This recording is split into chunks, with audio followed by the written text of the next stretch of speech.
Watch how quick his hands are, Gus, because he kind of swatted at this ball. Oh, no, it's his own guy. Pick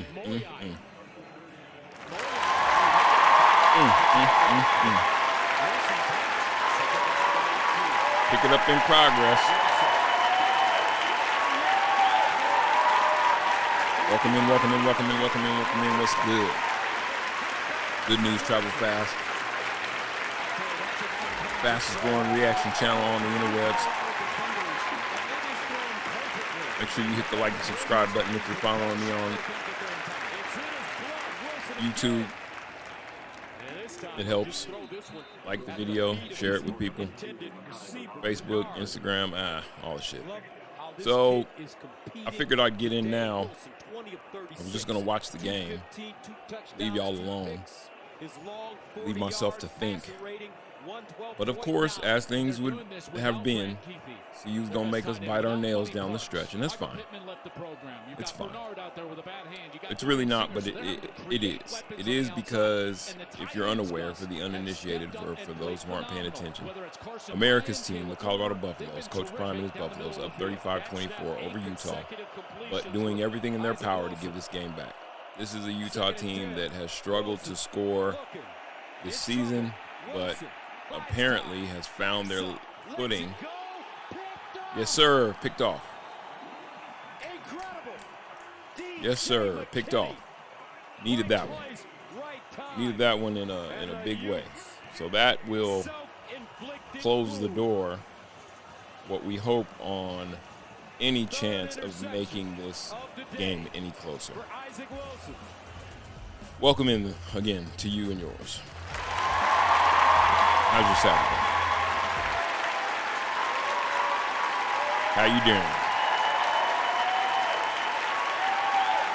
Have you recovered from last night's finessing?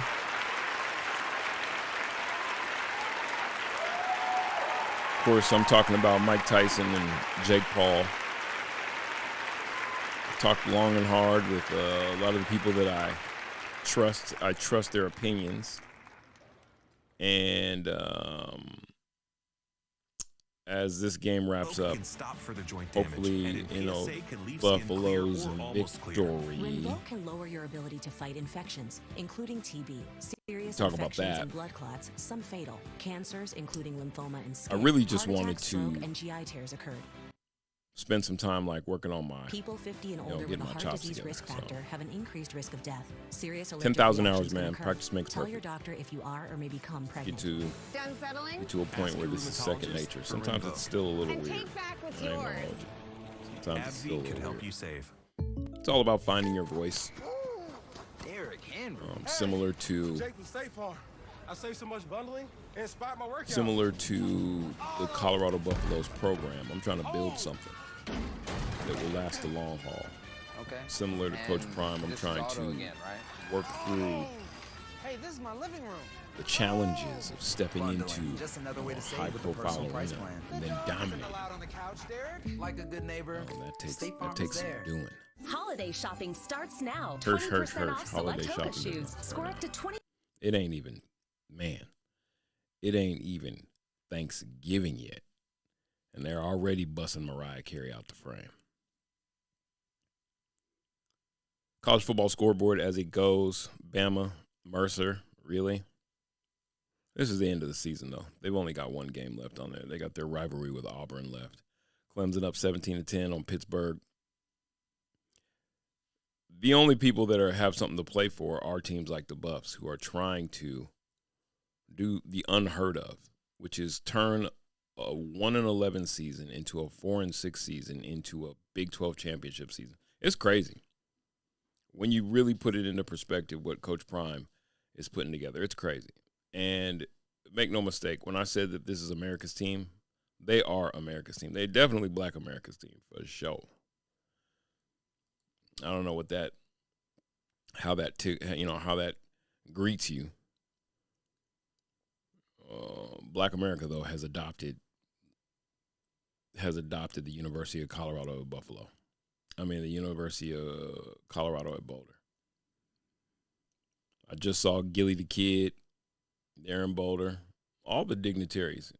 it's this Boulder has become the mecca of black interest when it comes to college football, and it is fucking amazing. It's fucking amazing. Because those of us who know Boulder from a more intimate perspective would have never thought that. That was not on the bingo card. But here we are. And the biggest story in college football, damn near in sports, is the CU football program. So we're on some Sco Buff shit right now. And then we can talk about last night's, whatever you want to call that, fight. I mean, you have to call it that because that's what it was billed as. It counted against Iron Mike's record. He's $20 million richer, though, so where do you slate that? He told a 12-year-old girl he didn't give a damn about legacy, and that's obvious. As I think the biggest thing that he showed us last night, the only thing that we saw worth, maybe not worth talking about, but the only thing that Mike showed us last night was his ass, quite literally. We didn't get to see if Iron Mike still had any left in the tank.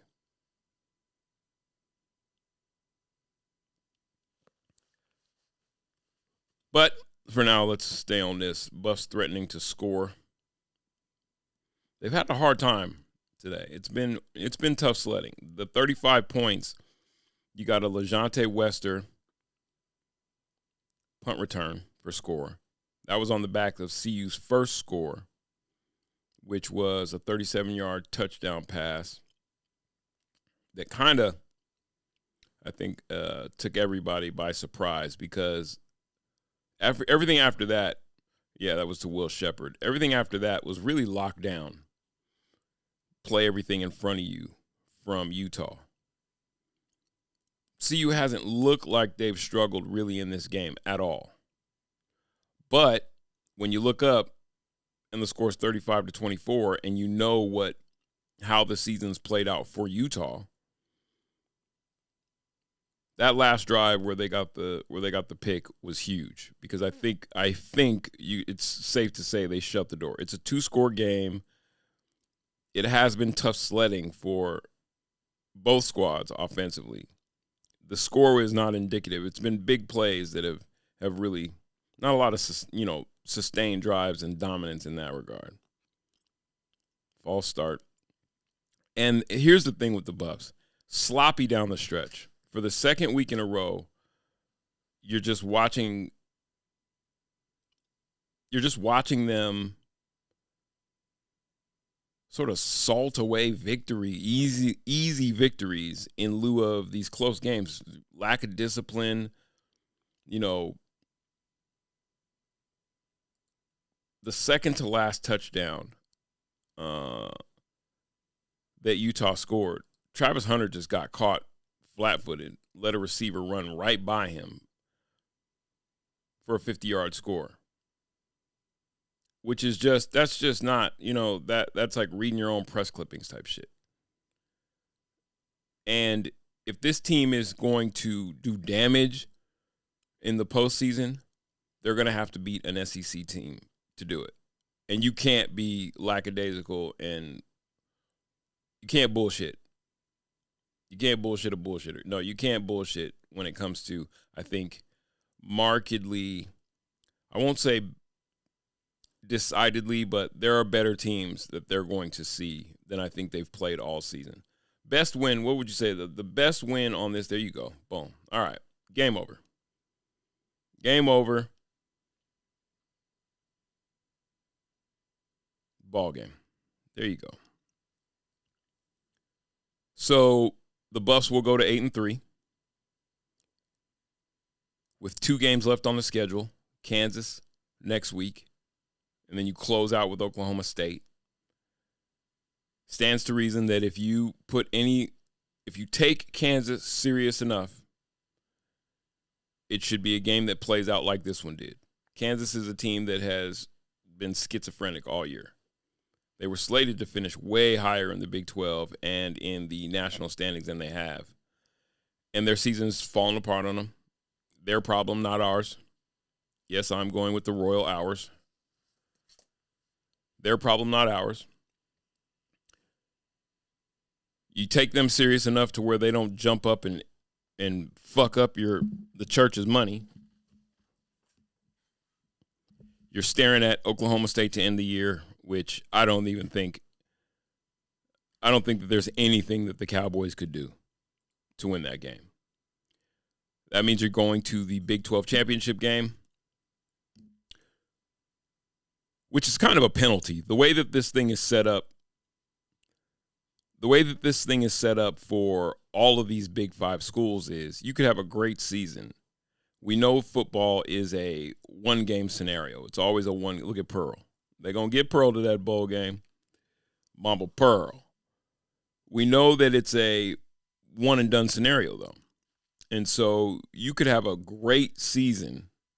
You could have a great year, get to your league championship, your conference championship game, lose a game, and then that affects your playoff status. Although, because the winner of every championship, especially the Big 5, is an automatic bid into the college postseason playoff, which is dope. I mean, this type of turnaround is, you got to admit, the Paul Feinbaums and all the haters have to admit, it's pretty fucking impressive. It's pretty impressive. And it makes sense why the rumors of Coach Prime to Dallas, in my opinion, it makes sense why those things are swirling. Because I guarantee you every college coach in Division I football is dying for this man to move on. Because as it sets up, he will dominate the recruiting process, both through high schoolers and in the portal.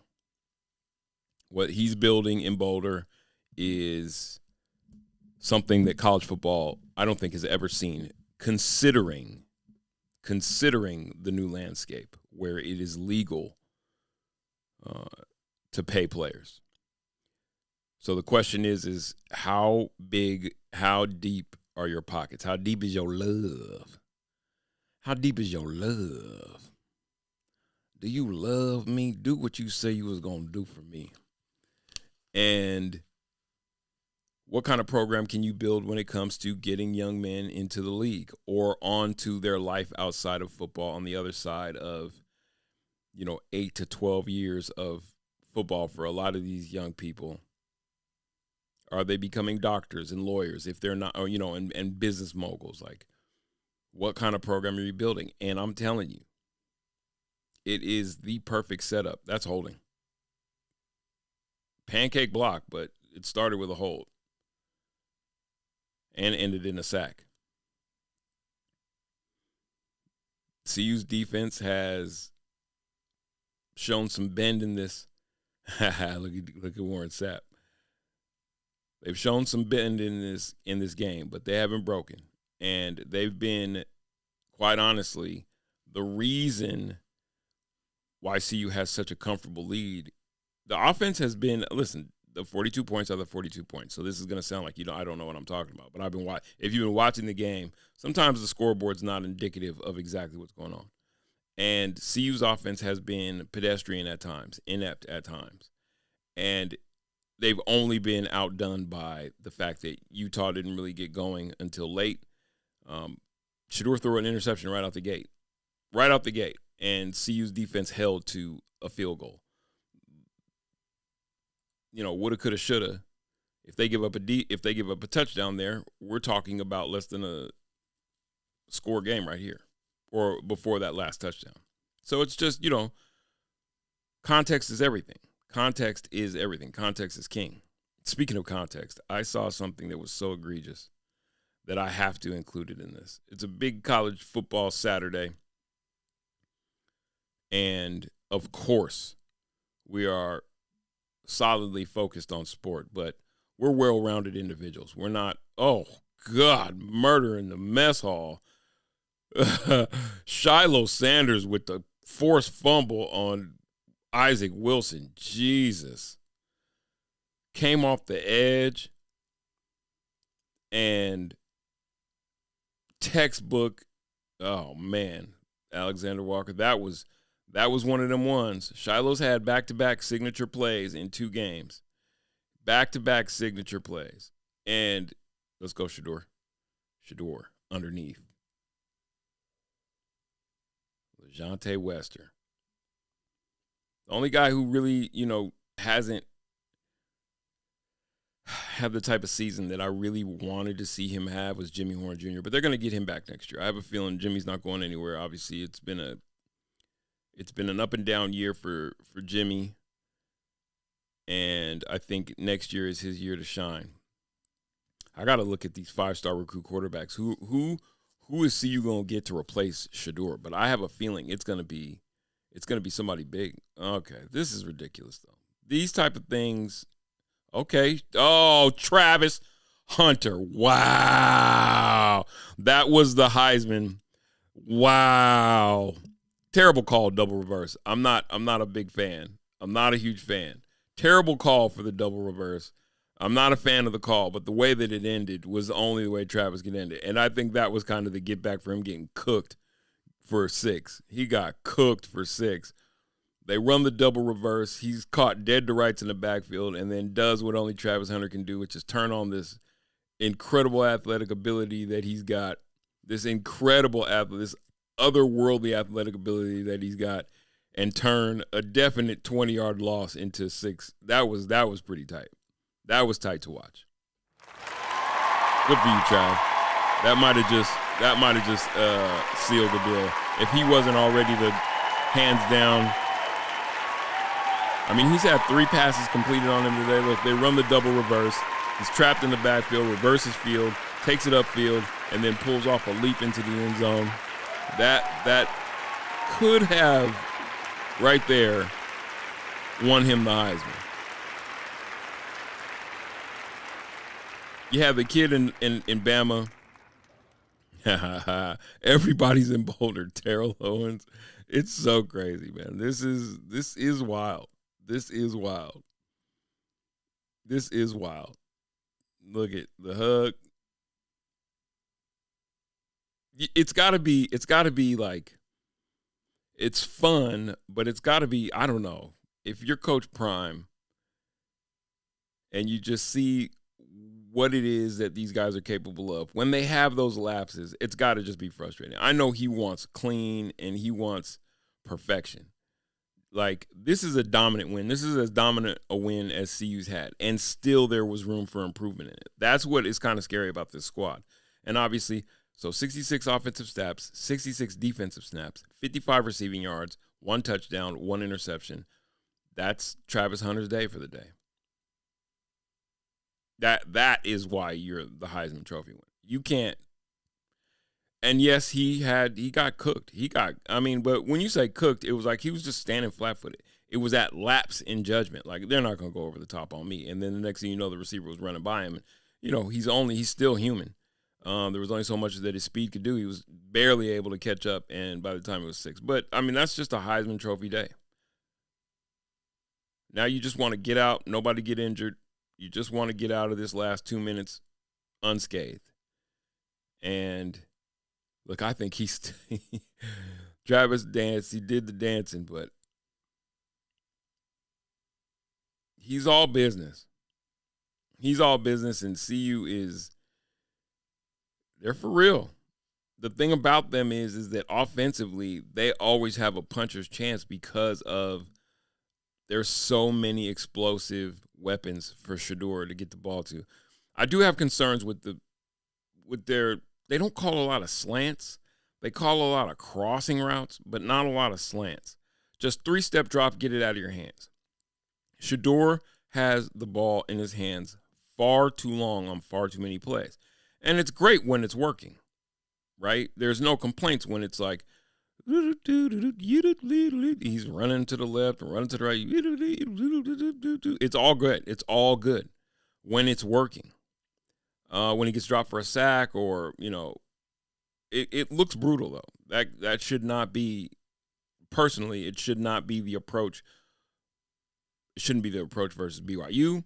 It definitely can't be the approach in the playoff run.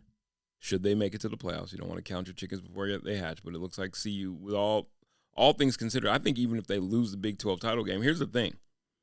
If you're the playoff committee, how do you not want this the greatest story in college football? Now, a 3-loss, but a 3-loss team then, you know, because I was hearing chatter that a 3-loss SEC team, it's not a foregone conclusion that a 3-loss SEC team won't make the college football playoff because, you know, college football as a thing is in love with the SEC, and for good reason. A lot of good football being played in the SEC. But in general, a 3-loss team shouldn't have any part of the playoff scenario if you have an undefeated Army, let's say, or, you know, Boise State's got 1 loss. But then, you know, strength of schedule and all these things come into play. Oh, an undefeated Indiana team. So IU should probably finish the year undefeated as well. But their strength of schedule is like 123rd, I believe, or 113th, something along those lines. It had a 1 at the beginning and a number in the middle and then a 3 at the end, whatever it was. So their strength of schedule is just kind of like, okay, well, you got an undefeated record and you're doing a lot up there with all that bread, but you got a shit schedule. So we'll take points off the board for you, so to speak. They're putting it up there. Heisman. That's dope. With the 12 as the I and the S in Heisman. That's dope. Jordan Seaton. That's a first round draft pick as your left tackle. It's just going up. It's going up.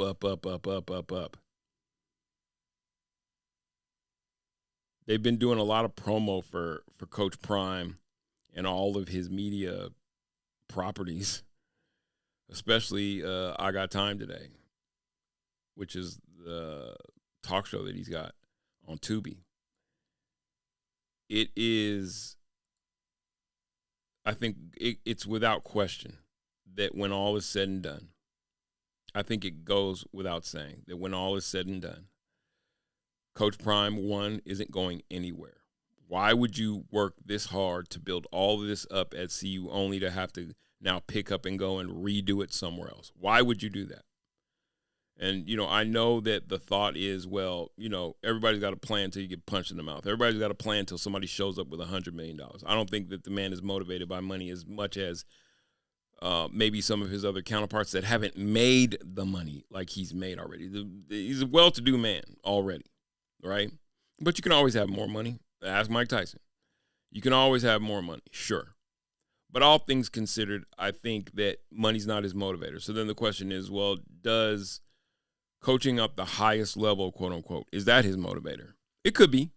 Maybe he wants to see if he can win a Super Bowl as a head football coach. I think that his love of leading men, and when I say men, young men, personally, I feel like that trumps. There's a certain brand of athlete. Well, okay, there's a certain situation that you're in when you're in college. You're still dependent upon systems and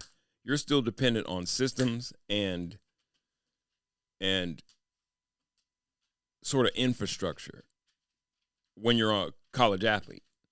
Whereas by the time you make it to the pros, especially in today's world, by the time you make it to the pros as an NFLer, yes, you have to fit within the system. Yes, the NFL doesn't have guaranteed contracts. Yes, it's a more tentative situation for NFL football players. There you go. Hold on, let me get this out here. That is the ball game. Give me my thing, dude.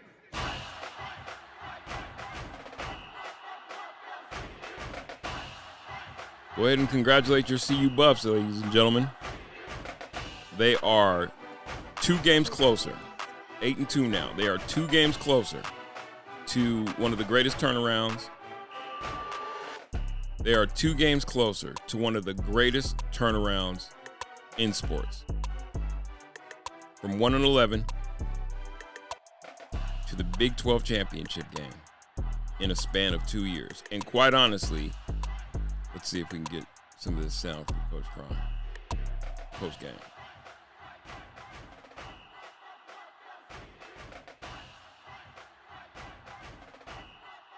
Go see you. I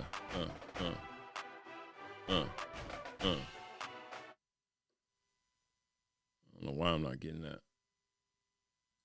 Give me my theme music. Now it's all in front of them. That's what, that's the famous saying. It's all in front of them. Well, now it truly is all in front of them. There is nothing standing between this team and accomplishing the ultimate goal of vying for a national championship. But their own, I don't know. They are the only ones they're in the driver's seat. They're in the driver's seat. And it's such a crazy story. It's such a crazy story for so many reasons.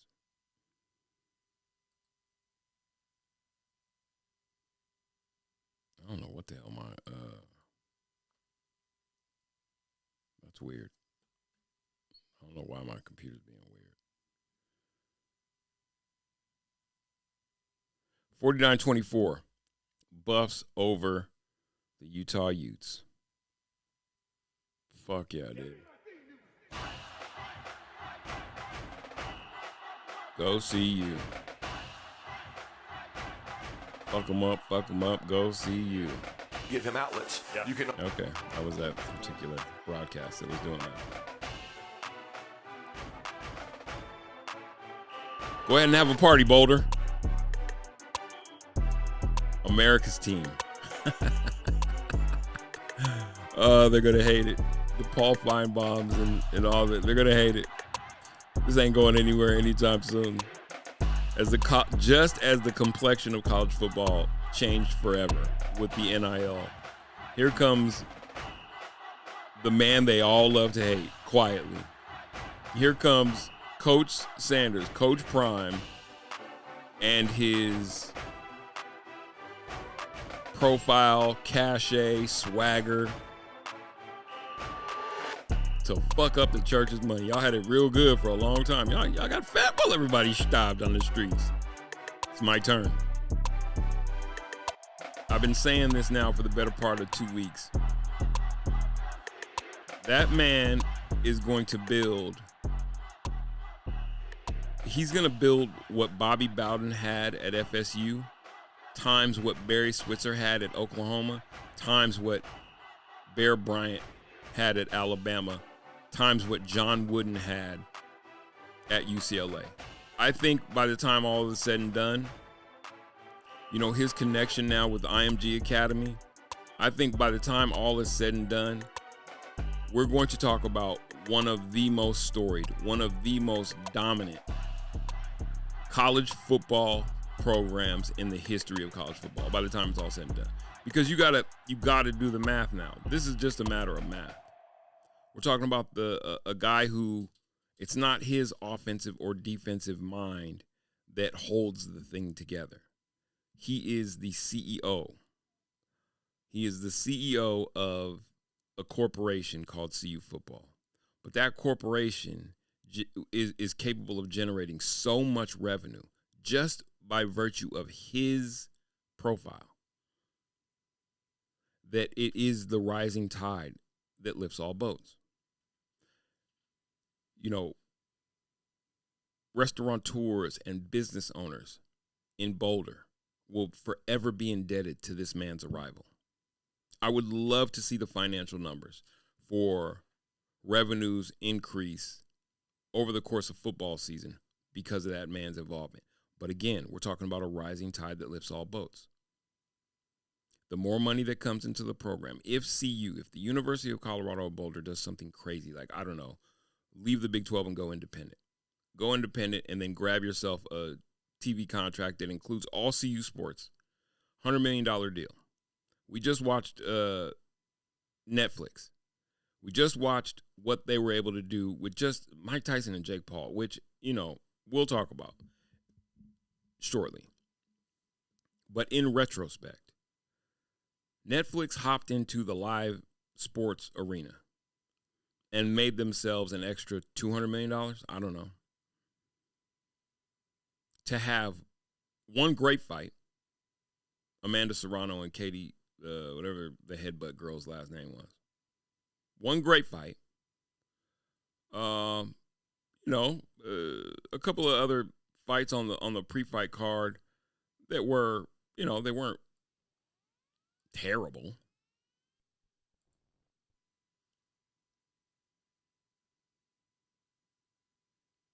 Mario Barros and Abel Ramos. It was a good fight. I don't know what the hell the judges were seeing in that one. Anyway, my point is Netflix jumps into the live sports arena and immediately has such a high-profile event, even if it didn't play out the way that it did. Well, what we're learning now is that these content platforms, Hulu, now Netflix, Prime already been in the sports arena. They got an NHL contract. They're already airing Thursday night football games. It's just it's already baked into the cake. By the way, cable is dying. Everybody knows it. So when Netflix can hop in and offer in one place every movie that you want to watch, most of them, and now they can add certain live events. It's a no-brainer. Prime aired the Kendrick concert. They're airing live events. When I can go on Prime and I can also watch a bevy of different live. And if you have Amazon, if you have shit being delivered to your house and have a box mountain, a recycling mountain, it's what is it, $17 more a month, and you can have a Prime account with the so it just makes sense. And Coach Prime has been able to amass a following that is nationwide just because of Black America. I'm just, I'm not telling you tales out of school. I shouldn't be telling you anything that you don't know. And if that bothers you, you got to look inside your own heart. They're all our team. Sure they are. But Black America has adopted the University of Colorado at Boulder. And if you don't believe me, I don't know what else to say. It is what it is. Look around. Every rapper, NBA stars, on those sidelines, from Cameron to Gilly the Kid, Terrell Owens, Warren Sapp.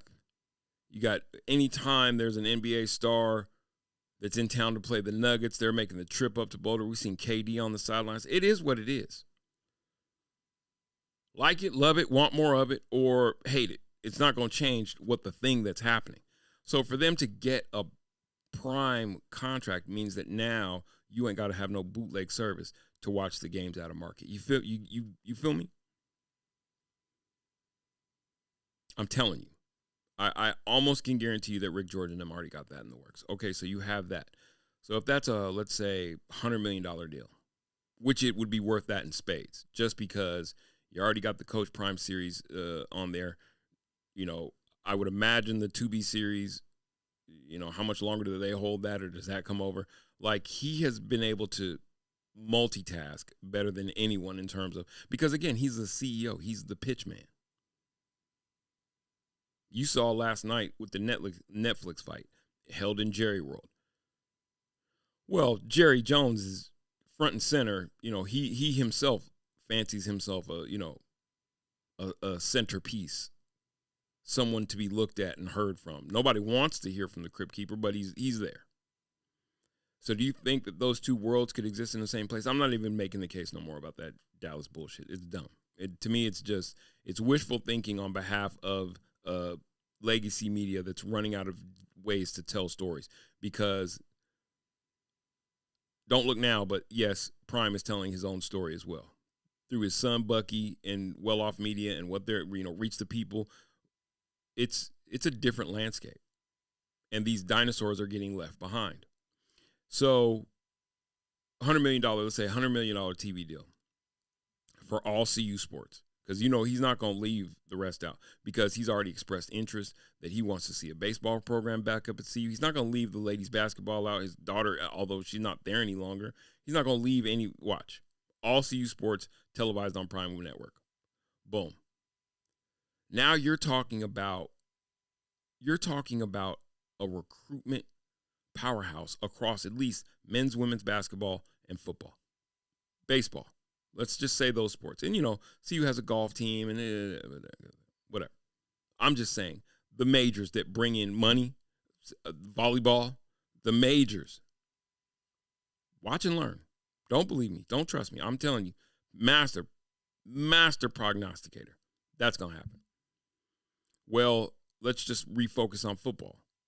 Now you got, and listening to his own words, Coach Prime has said, these colleges are, a recruiting class of 20 freshmen. How many of them are actually going to play for you? 10. He's like, I'm looking for freshmen that can contribute now. When I walk into that living room and I'm talking to this kid's parents, I'm telling this young man's parents, and I'm telling him, we're looking for some guys that can come in and contribute now. I'm not trying to shelve you and have you waiting around on my bench while I got other guys. No, we're moving them through.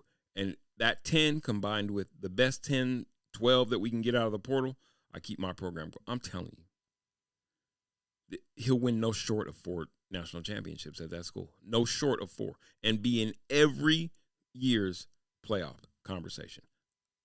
Constantly ranked top 10.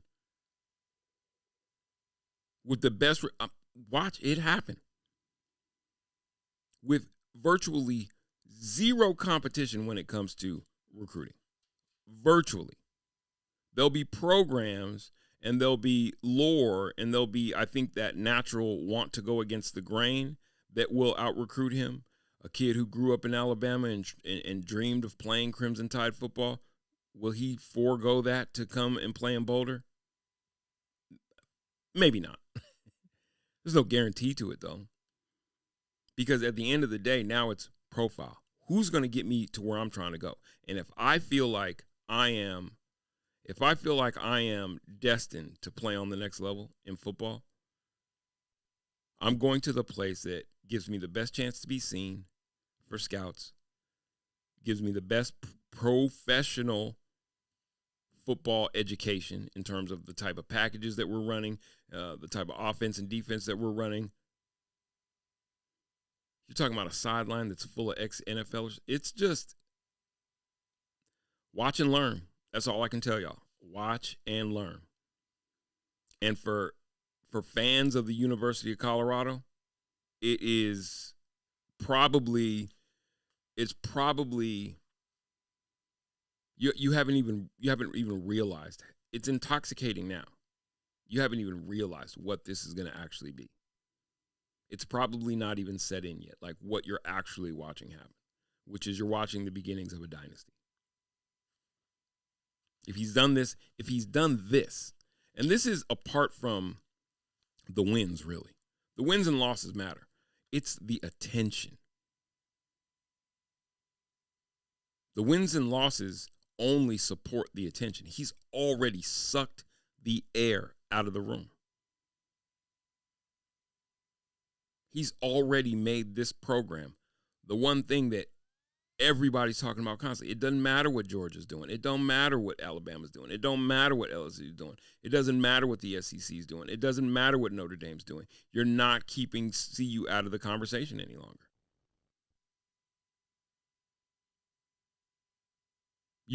A game like today where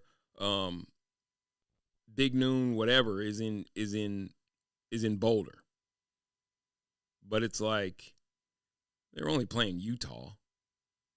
And they've been drawing this. That's their 10th nationally televised game this season. Need I say more?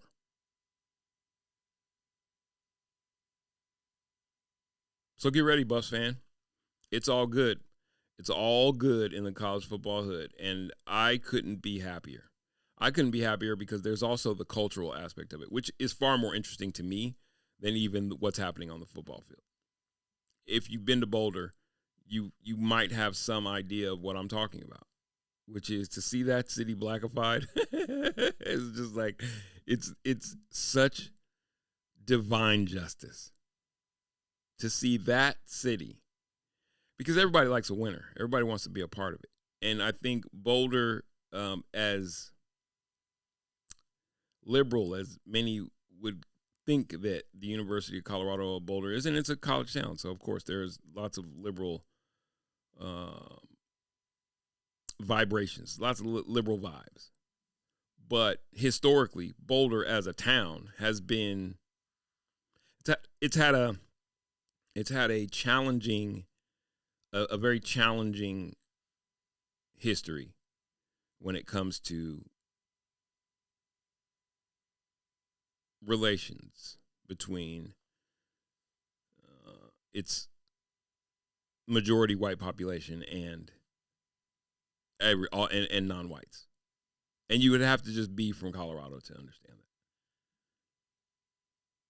And we don't need to dig into the past. Let everything be the future. Let everything be the future going forward. That's all. But it is very, very, it's very, very sweet, sweet retribution to know that you got to love us now, don't you? It's not, you got it, or at least grin and bear it. Or at least grin and be shut your motherfucking mouth, nigga. Come on, Sid. Whoa. Come on. Hold on. Slow this down, brother. Slow this down, brother. Me and B-Dog, we gotta talk this. You a Gator. Y'all need to slide to the side a little bit, brother. Kick y'all the way. How long SEC East brother get? Listen, man, all I'm saying, we talking about the game. I'm telling you this right now. I've been working on my kick step like. I'll tell you this much, too. The SEC's dominance is, let's see what the standings are. Let's see the rankings coming in.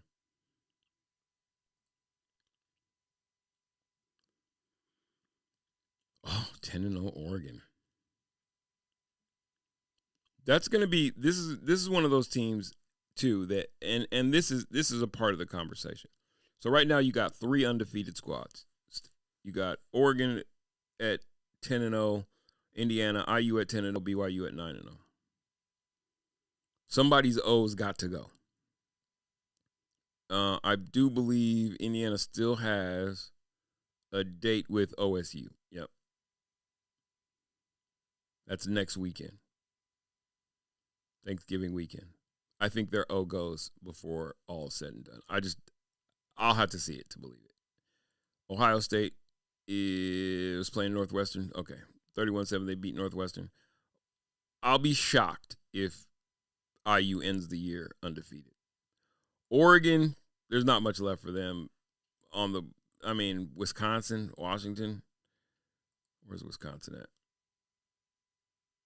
Does Wisconsin got it in them, a 5-4 Wisconsin team? Do they have it in them to hand Oregon a loss? Probably not. So they'll finish the season undefeated. And then, of course, BYU, the question is that will they stay upright, which more than likely they will. Their last 3 games, Kansas, ASU, Houston, no, and no. Blind squirrel, they had the chance to catch I think their scare was last week against the same Utah team. Man, Oklahoma State played them close too, within a field goal. Okay, that's something to keep in mind, Buffaloes and Buffalo fan. Stands to reason, though, that if KU doesn't blind squirrel finds a nut'em tonight, they'll finish undefeated. But, again, the big trip is the Big 12 title game. That's the slip-up. Awaiting every team that finishes undefeated, but you still got one more game to play, which is your conference title, especially if you come out of one of the Big 5.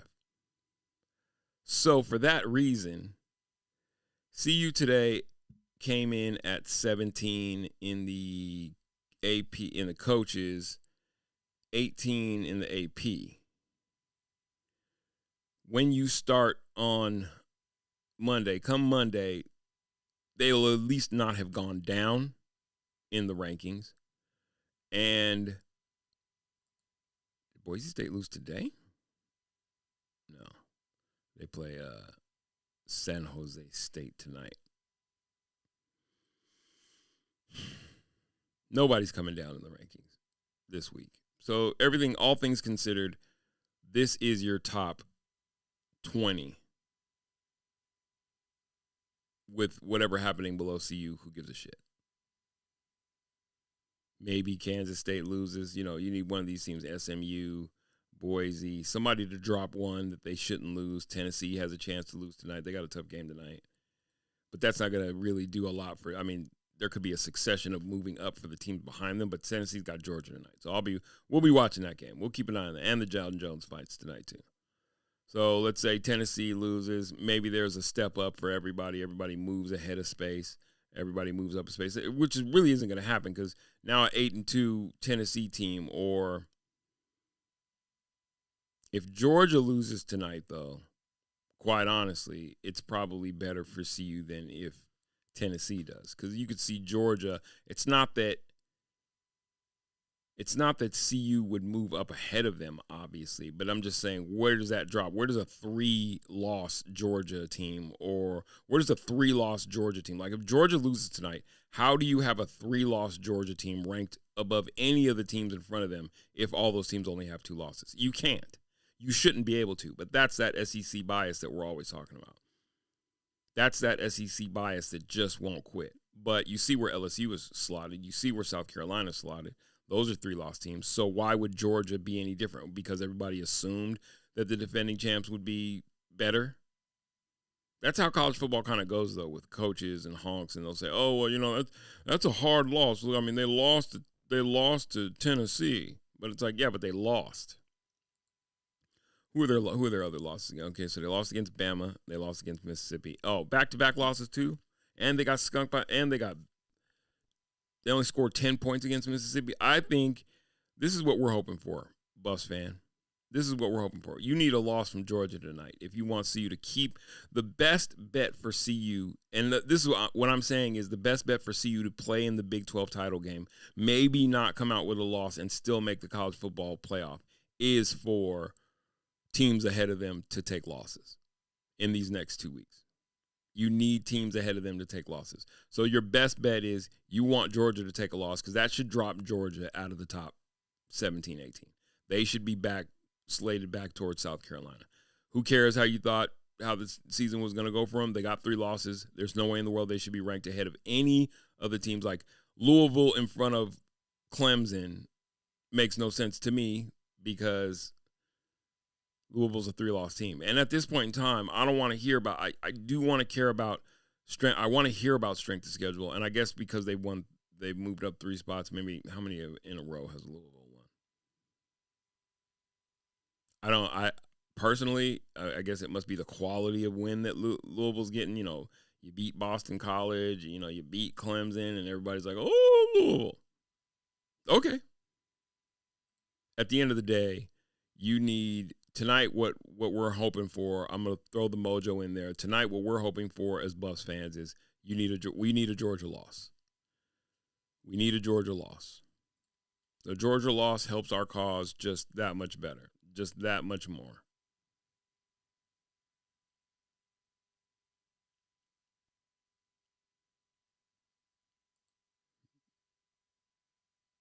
Okay. I'm here for it. Go Coach Prime, go CU. Fuck them up, go CU. Okay, let's go talk about last night. And the problem that I'm having. Thank God there's a UFC fight tonight. Combat sports is in good hands as long as the UFC is around. It saddens me to say, as a fan of boxing, it really disappoints. It really disappoints me that fight last night went the way that it did, because of what's being said in the aftermath. What's being said in the aftermath and what we've heard from, Jake the Fake now is, Jake Paul cruises to one-sided decision over Mike Tyson. Mike Tyson's highly anticipated return to the boxing ring after nearly 2 decades saw the baddest man on the planet fall short to YouTuber turned prize fighter Jake Paul, who cruised to a unanimous decision Friday night at AT&T Stadium. That, by the way, wasn't Tyson's return to the boxing ring, because anybody who has been following understands that 2 years ago, Mike Tyson and Roy Jones Jr. fought on, I believe, a Jake Paul card fight. They were on the card, one of those Triller fights. It was sad to watch. Well, it wasn't a bad performance by Mike. It was more a kind of shitty performance by Roy Jones Jr. Was it an exhibition? Sure, but at the same time, that was his return to the ring. So bad on this guy for writing that. Although Tyson was a massive fan favorite, the fight proved that Father Time remains undefeated. Tyson 58 struggled to mount any significant offense as the 27-year-old Paul peppered him with jabs throughout the affair, which featured 8 2-minute rounds. The judges scored the fight 80-72, 79-73, and 79-73 for Paul. The fight, Netflix's first foray into live sports, might have been more spectacle than substance, but it was a spectacular one that captured the imagination of fans, young and old, and drew a who's of celebrities from Shaquille O'Neal and Evander Holyfield to Joe Jonas and Charlize Theron, who gives a damn. Paul entered the ring in a green car. It was a truck. It was a dually. I'm just saying facts matter. Not a good, already you're not, you've gotten too, I don't know. Anyway, Paul entered the ring in a green car with his brother. He didn't enter the ring in a green car. He just entered the stadium. This guy, Logan, beside him, and a cage pigeon in the back seat, as Phil Collins in the Air Tonight played a subtle jab at Tyson, who performed part of the song in the film The Hangover. Tyson's walkout was met with a rousing ovation as he entered to Murdergram by Ja Rule, Jay-Z, and DMX. Although Tyson is approaching 60, the entrance served as an iconic moment for all in attendance. Yeah, because he had on he had the towel, said, let's fucking go on it. It's a black towel. It's got a hole cut in it, reminiscent of when he used to just enter the ring with a towel on and a hole cut in it. It was a white towel at the time. Black shoes, no socks, black shorts, like Iron Mike Tyson. You know what I mean? But that's where the excitement ended. At Thursday's weigh-in, Tyson slapped Paul in the face after Paul stepped on his foot during the stare down. That proved to be the biggest strike Tyson would land on his opponent. After a tense opening minute, Paul began using his length to prevent Tyson from rumbling inside, scoring with jabs to the head and body. Show the punch count.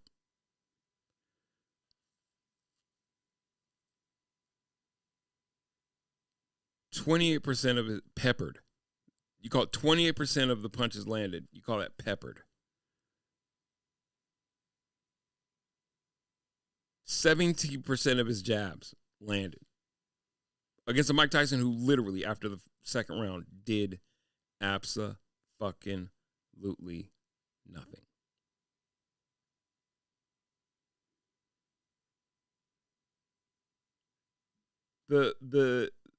I think the saddest part for those of us who are Tyson fans, those of us who are boxing fans, is that it felt like a mockery being made of the sport. Like, this freeze frame is not indicative of what happened. Tyson running out of gas, I don't understand how you could have when he was just inactive. And nothing that Jake Paul did in the fight last night would have been considered in any way, shape, or form the type of activity that would have tired him out. What it seemed like, unlike the fight prior, which was a bang session between two female fighters, one of whom, look, Taylor edges out Serrano in controversial decision. Yeah, she leaned in. I was just wondering why Amanda Serrano didn't just step back and throw an uppercut. Well, she kept leaning, like the girl kept coming at her with her head down, like, argh. And don't get it, Katie Taylor can box. She was putting together some 4 and 5 punch combinations, just, throwing wildly, but her head's down while she's doing it. And her head was like a heat-seeking missile for the right side of Serrano's face. Once she opened up that cut and there was that flap of skin and just yikes.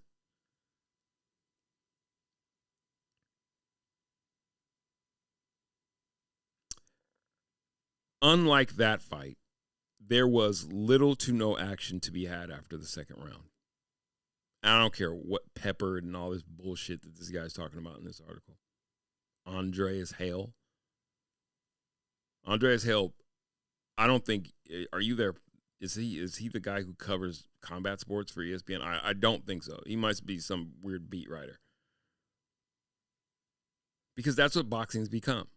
Boxing's become a niche sport for enthusiasts that cannot draw in the common fan any longer because there's too much muddy water to try and wade through and figure out who's the best.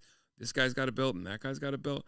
And so while boxing has been flailing around, while these crooked promoters make their millions, never giving us the fights that we want to see, a vacuum is left, and in steps this fucking, what I liken last night unto is like a king, like the prince of a kingdom who's a complete another jackass. It's like Prince Joffrey. And it's like, oh, if Joffrey go, you know, and the king, or at the time it would have been his mom. No, it would have been, okay, let's say the king was still alive. And he tells the hound, I want you to fight Joffrey, but you don't get a weapon and don't hurt him. That's what that looked like to me. And you can say it was age. You can say, oh, you know, Tyson was a step slow. Oh, the old guy didn't have it. I couldn't tell you what he had or what he didn't have because at a certain point in time, it was clear that he was not going to try. That was clear. And then there's this. Now, this has been a rumor that's been floating around. And I don't know, man. It just played out kind of like there might be some validity to this. Y'all seen the rules for this fight, bruh? This is clearly rigged. Look at this. So first of all, Mike Tyson's gonna get paid more money to lose than to win. Secondly, he is penalized for knocking out Jake Paul in the first round. And he's only gonna get paid a little bit of money if he knocks him out in his second round. So to make the most money, he has to survive all 8 rounds while avoiding knocking Jake out. And on top of that, it has to go to decision, but now hold on, I want to screenshot this and kind of read it for myself.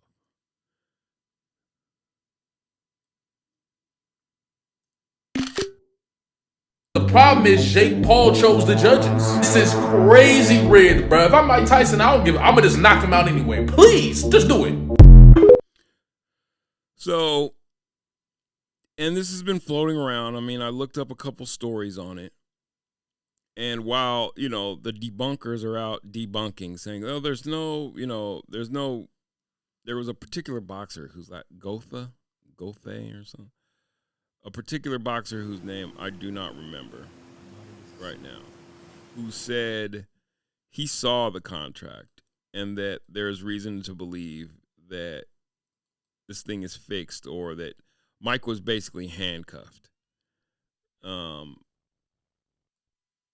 There's other debunkers that are saying, oh, there's no way in the world that, you know, no one saw the contract like that.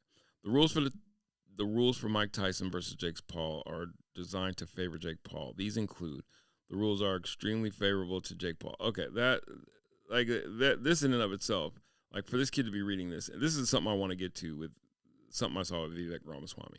This is obviously, now I'm going to say it played out like this, but even now, just in reading this, look how this is written. So this is not official. Like, I don't know who bullet pointed it, but whoever bullet pointed it, if this was official, this definitely wasn't in any contract. Look how it reads. The rules for Mike Tyson versus Jake Paul are designed to favor Jake Paul. These include, and then it starts again. The rules are extremely favorable to Jake Paul. What? The contract will incentivize Mike Tyson to lose. So not the contract incentivizes. The contract will incentivize Mike Tyson to lose and give Jake Paul an opportunity to choose himself as a winner. What? The first stipulation in the contract will punish Tyson for knocking out Jake because he's paid on a sliding scale per round. If Tyson knocks out Jake in the first round, he would receive no money. Like, I'm already like, I believe personally that I do believe, I'm not going to lie to you. I do not believe that Mike Tyson went into this fight and just got plumb tuckered out because of age, and I'll show you why. Tyson Jake round, he would receive no money. If he knocks Tyson out, I can't read over because for Tyson, it needs to survive 8 rounds, which means avoiding knocking Jake out. If the fight goes to split decision, it favors Jake Paul because the judges have to be approved by Jake Paul. So this is somebody's supposition. That is obviously supposition. That is obviously supposition. Wild speculation, to say the least. Wild speculation, to say the least. But let me show you, like... Saudi Arabia has made a pledge to save... We're going to watch that. Because while I do think, oh, my God, this list right here. You guys, you got to start paying attention to the world. Tyson sparring. Now, if you don't understand boxing, it's fine. If you don't care, even better. Guys, we have some new sparring footage coming from Mike Tyson. Of course, he'll be fighting Jake Paul November 15th. We're about 8 or 9 days out. Please be sure to get in the comment section down below. Leave your prediction. How do you think this fight is going to play out? Are you going with Jake or are you going with Mike? Anyways, I'm not going to waste any of your guys' time. Let's get straight into it. Now, this is all for the cameras. Granted, this is all for the cameras. 14-ounce gloves. We order some new laces. That was definitely a part of what that was part of the rules. They 14-ounce gloves. So 10-ounce gloves is what is sanctioned. Am I tripping? Hold on. Before I go, I just want to make sure. Or is it 8-ounce gloves? Normal.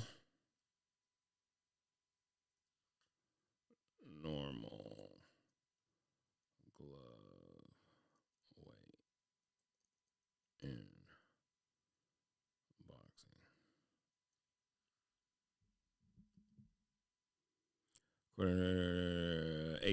8 to 16 ounces. 8 suitable for smaller hands. 10 ounce. 10 ounce I know is that's like the main line. A standard weight for many professional and amateur boxers, providing a balance between production and weight. 12, recommended for boxers with medium-sized hands, suitable to 14, used by some boxers for added protection and comfort, particularly for those with larger hands. 16-ounce gloves, heaviest commonly used weight, often preferred by boxers. So he was one step below 16-ounce gloves. I just want you to watch how it's a heavy bag. I get it. It's a heavy bag. Did you see anything that looked like any of this last time? Now you could say, oh, he didn't want to stand in front of him. It's so impressive how good Tyson looks for 50. Crazy, you know, he would have been crazy to stand in front of Jake Paul and take. I really wish Tyson wasn't still fighting at this age. I wish this fight wasn't happening, if I'm being totally honest with you. I wish it hadn't happened as well, to be honest with you. The way that it played out, I wish that it hadn't happened last night. But Tyson does look good. I don't think Jake will be able to knock him out. I hope Jake doesn't knock him out. There was no chance. There was zero chance. I am confident Tyson will come out of this fight in one piece.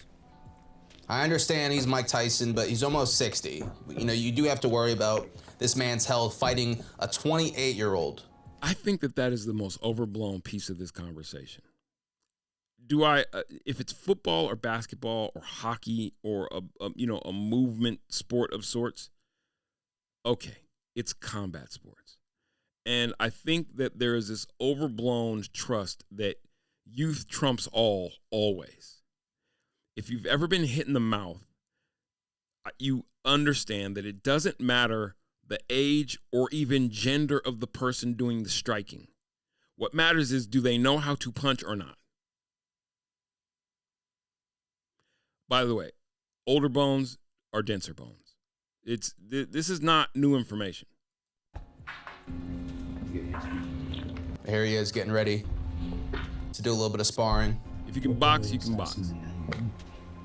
2-minute rounds, mind you. Now he looks subdued. Round 1.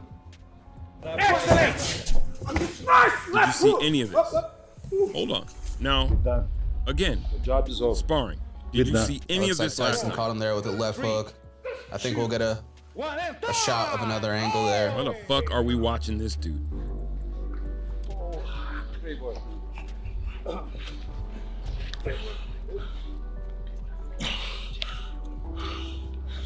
Good. One, all rounds.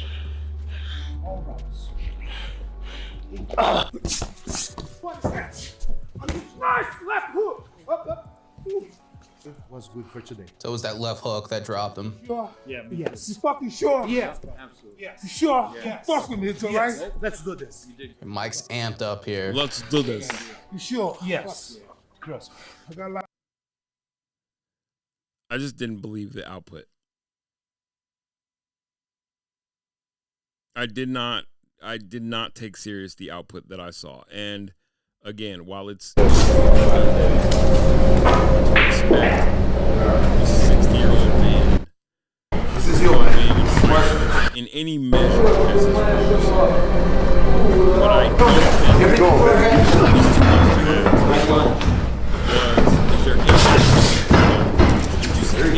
This is your man. This is Dr. Exactly. Your eyes. But if you think that Jake Paul He moved as well. indomitable Inside. You can see.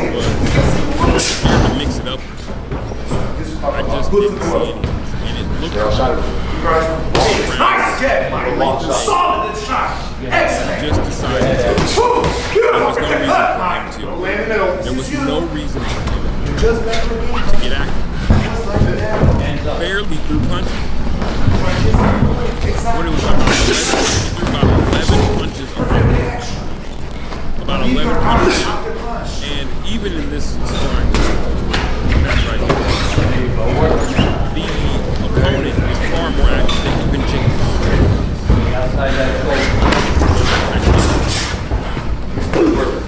Work in there. Have fun in there. Work in there. There you go. So, work it, guys. The whole thing is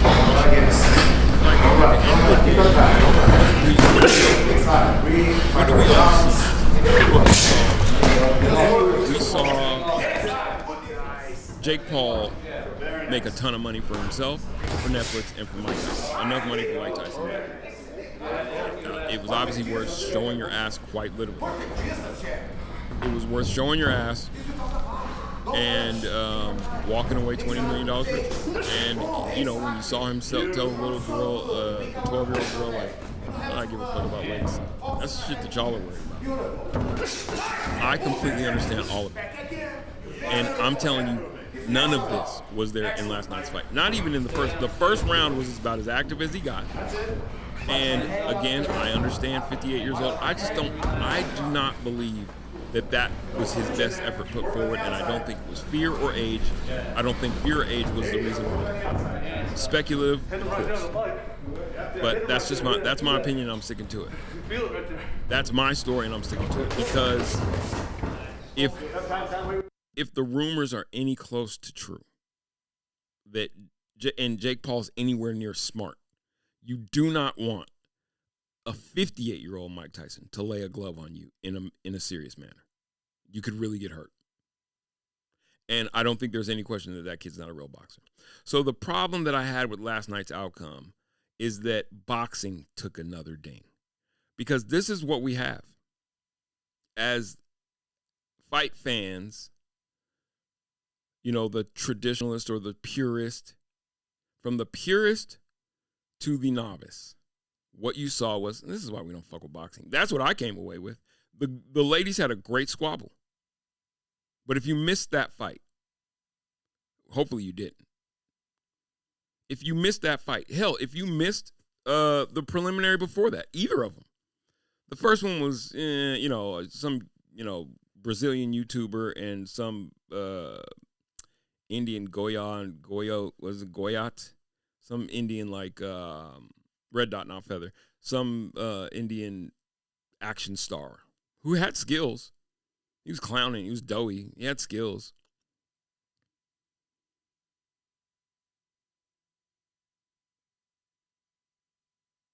Mario Barrios and Evan Ramos. I thought that was it was a good fight. Ramos came back toward the end of the fight, made it very interesting, ended up losing by decision. Didn't make a lot of sense, the decision itself. After he scored that knockdown, he started dominating the fight. But boxing was on display. Boxing is a beautiful sport. And the reason why it doesn't entertain all the time, and we can attribute this to Floyd Mayweather, is because the best boxers understand, and boxers in general understand, this is a sport. Yes, it's a combat sport, but there's an art to this. There's an art to defense. There's an art to not getting hit. That's the point. And two boxers having a great boxing match isn't as entertaining for the novice. It's very entertaining for people who enjoy watching boxing. It's like people who like watching baseball. No, there's not enough happening. If you like the sport, there's a lot happening, and there's a lot to be appreciated in watching the sport. But we're trained to like knockouts, and you know what? I, like anybody else, I don't like boring fights, but I love a good technical fight. Nothing wrong with it. I have no problem whatsoever with a good technical fight. But, you know, I can even say that I was giving Boots, Jerron Boots Ennis just had a fight with a guy whose first name is Karen Chukuk. Anyway, Boots had seen this guy once before. Boots has been in this sort of spin cycle of boxing promoter hell where, you know, we're not going to fight that guy. You don't want to fight that guy. That might not look too good. We're looking for a partner at 154. We got to find you a guy. 154 is now kind of empty. We're not going to go up and fight that guy. We're not going to go down and fight that guy. That's the boxing hell. That's what's killing boxing. And then you know, so there's this vacuum. In steps Jake Paul. And let's say, because I think his quote was, I didn't feel the need to hurt a guy who didn't deserve to be hurt. That was like, okay. What can you argue? Although that's not your job as a boxer, by the way. Protect yourself at all times is your boxer. It is a boxer's job. Protect yourself at all times, finish the fight. Your job is not to protect Mike Tyson. He signed a contract like you signed a contract to step into the ring. So what was that? What did we watch? And then after the fight, he's like, you know, he's a warrior. It was just, so he steps into the vacuum that boxing fuckery has created. And he has these promotional fights that don't even live up to the billing when he's involved, regardless of what happens with the undercard. And so people walk away from boxing like boxing's bullshit. And I get it, because it is bullshit. When you watch John Jones fight tonight, you'll see why MMA is the premier combat sport. Why UFC is the premier combat sport. And I don't think it's coming back anytime soon. Although there is someone who is trying to save it. And I think what Netflix did last night was good. Because what boxing needs is a home-based, multi-million-dollar platform that says, I will air and offer up prize fighting. I will air and offer up prizes. I will air the greatest fights and offer up prizes. Do you guys want to be involved or not? Get out of your contract with whatever promoter you have and do this here, because that's what Turkey's trying to do. That's what this guy's doing. I will host the fights. I'll offer up great purses, and guess what? If you want the belt that I create, maybe, then come over here and fight. And if someone in the U.S. doesn't do it, this guy's going to do it. And the problem with him doing it is not, oh, he's a foreigner. It's that it's going to be a Saudi product from that point forward. Let's watch. Boxing. The vision of 2030 in our country, to do and deliver to the market the best fight with good price and make the fight that people want to see it. But what they really mean is that they want to own boxing for themselves, and that could be terrible news for the sport. The Saudis want to destroy the history of the IBF, WBO, and all of boxing's. They should destroy the history of those. You want to know why? Because if the IBF and the WBO and the WBA and the WBC and all these other sanctioned bodies, if they wanted to stick around, they should have long since put this shit to bed and formed one federation that all boxers box under. If they were serious. If it were serious to them, but it's not. It's a money-making cash cow. Each one has their own belt and their own guys and their own fighters, and they won't let this fighter cross over to fight that fighter, or it's everything in the world to get two fighters to get together and unify belts and all this bullshit that is just like, what are we doing? Governing bodies and create their own new league where the athletes have no say on who or when they fight. They shouldn't. I don't think that's what Dana White has perfected with the UFC. I say who and when you fight. And by virtue of participating, you are vying for a belt. And it's not about keeping your record unblemished, because that's what ends up with most boxers. Most boxers want to hold on to their O as long as possible, and that's why they forego fights. Because it is harder to get fights when you think about 6 different really recognized sanctioning bodies in boxing. It's hard to take a loss and then make a case for yourself that you should be able to vie for any of these belts, because everybody's looking for a guy that they can put up against their guy that's a good enough draw so that we can get a good gate and we can get a good... This guy's worth the shot, that guy's... For the longest time, no one would fight Terrence Crawford. And you know why? Because everybody knew there's nothing in it for me. He's going to whoop my ass, take my belt. I get paid, but now I can't get back up top because with a loss on me, what good am I? Whereas there are other boxers who are just like, fucking get me in the ring in a fight. Give me a good price. Give me in the ring. I want to bash somebody's head in, and I want my head bashed in. That's the deal. That's what I want.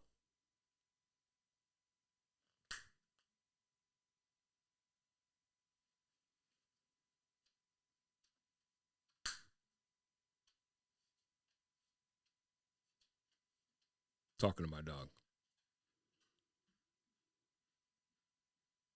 So, in steps Turkey. In some people's eyes, Saudi Arabia is ruining the legitimacy of every sport they touch. But others claim they're the saviors. Now though, boxing is in their crosshairs. So why do Saudi Arabia want to take over boxing? So why do Saudi Arabia want to take over boxing? All of Saudi Arabia wants to take over boxing? Or just, I don't know, the whole of Saudi Arabia? The country? What? And what does it mean for the sport? They want to centralize boxing under one organization. It should be centralized under one organization. Look how well it's working for the UFC. Now the question is where would that be best served? Bypassing all the existing governing bodies. Fuck those governing bodies. They are worthless. If they were worth anything in this information age, think about it. For boxing to be in such a shamble in this information age tells you how worthless these long-standing bodies are. Bodies, promoters, and politics that currently hold back the sport. There is not a lot of fighters as a charismatic and character now. There is a lot of problem of the promoter. They doesn't want to do the strongest fight because it costs a lot. Some fighter doesn't want to do the strongest fight. Yeah. And there is 4 belt. So many problems. And doing this would address one of the biggest criticisms boxing has always faced. The fact the best don't always fight the best. Instead, there's too much back and forth about who's getting what percentage of the money, what size the ring is, who the referee is, who walks out last, where the fight takes place, and so much more. And usually when the super fight fans have been clamoring for gets made, both fighters are way past their prime. The undercard is terrible, the production value is poor, and it just feels like a last-minute money grab before the boxers retire. Every fucking event that they put on, it's a going out of business sale. Let's grab as much money as we can from everybody. We don't care if the event is good. We don't care if the people at home enjoy what they saw. We don't care if the people who came and bought tickets liked it. Right. Yeah. We just want to grab as much money as we can. They never reinvested in the sport. Tell me a sport or any business ever in the history of the world that has probably made trillions of dollars in revenue. And at the end of the day, there's nothing there. Right. It's such a salient point. That's, 4 sanctioning bodies, really 6, because you have 2 in overseas, in the UK. How have you had these sanctioning bodies go all the way back to before Muhammad Ali? How have you not managed to put something together that pays the fighters well, gains good attention, has a television contract worth of shit? It's, as soon as pay-per-view came around, it was over for boxing. Right. That's boxing. But the Saudis want to eradicate this completely. They want to turn boxing into something similar to the UFC, where one single organization manages, promotes, and puts on the fights. To catch the youngest generation now, you need to have good poster, good music, good show, You understand? Good trailers. DJ, you understand me? Good promotion. Use a lot of cameras, use a lot of things. Similar to what UFC now do. They do it right because they are company, and they are the only company. With boxing, though, the promoters, fighters, broadcast networks, and everyone involved wants their piece of the pie. The Saudis have so much money that they'll just pay everyone what they want to make the fight happen. In recent months alone, they've put on Fury versus Francis, Francis versus Joshua, and Fury versus Usyk, to name just a few. Fights that probably would have taken months, if not years, to make happen. That's if they'd even happen at all. The body of work Turki Al-Ashik has put up so far, it's been good. I mean, we've gotten fights in the heavyweight division. It's been moving. Things have been happening. I don't think without Turki Al-Ashik, some of these fights would not have happened. It wouldn't be as fun. So he's done it in the right direction. Of course, it would have to be maneuvered correctly, guided correctly, but the funds are there to do something cool, and he's done something cool thus far. But again, I stress, it has to be guided correctly if you do this, because you start misguiding it, and you potentially ruin things too. How would you misguide it? This is always people like the traditionalist. Boxing will die as a sport because, quite honestly, if I'm a boxer, I'd start working on my jiu-jitsu, and I would just go over to the UFC and I'd dominate, because I do believe that as it stands, someone with good striking ability standing up, now that unless you're against a good kickboxer, will always have the advantage of a grappler. If you can, all that grappling gets real expensive. If you duck in like a grappler's, like you shoot in, and I'm able to catch you with, even if I just learn how to use my forearm, not just my fist. I catch you ducking in, shooting for that, but I know how to throw a punch. I just don't see how a fight ever gets. Now, you got to work on your jiu-jitsu, because them niggas get you to the ground, and that's your ass, Mr. Postman. You don't want to be bereft of the ability to grapple. You actually want to be good, and I think it's more exciting. I think that if MMA fighters were better strikers, more MMA guys could come over and just make a check in boxing, because just learn how to. But it takes a lifetime. It takes a lifetime to become a technician of boxing. It truly is a science. They don't call it the sweet science for nothing. It's truly a science. It's like most people, dumb boxer. Okay, cool, whatever. But in that ring, they get their head jarred around for sure and come out on the other side with all kinds of CTE. But in that ring, it's instinct, and it's understanding tendencies and reading body language and reading movements. And what does it mean when a guy drops his shoulder? If you've watched enough times when he throws that left hook, if you watched his jab, how do you time his punch? How do you time your distance? It's a science. Reading your opponent.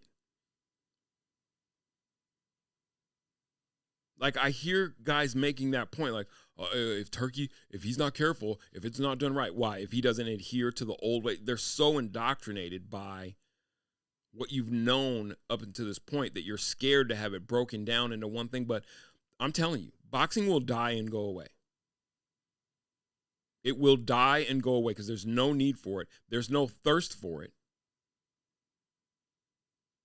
And there's definitely no governing body that's steering it in the right direction. But now, they're looking to make the next step.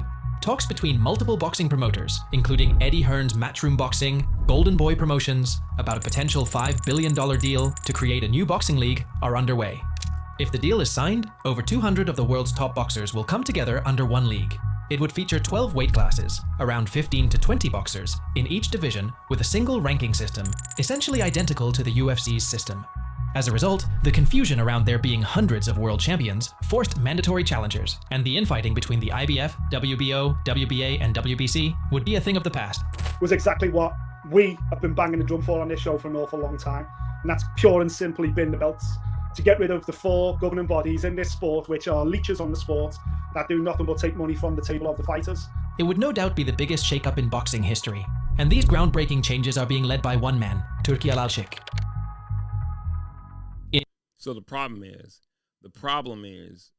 that a uniquely American commodity would now become an import because the business would be owned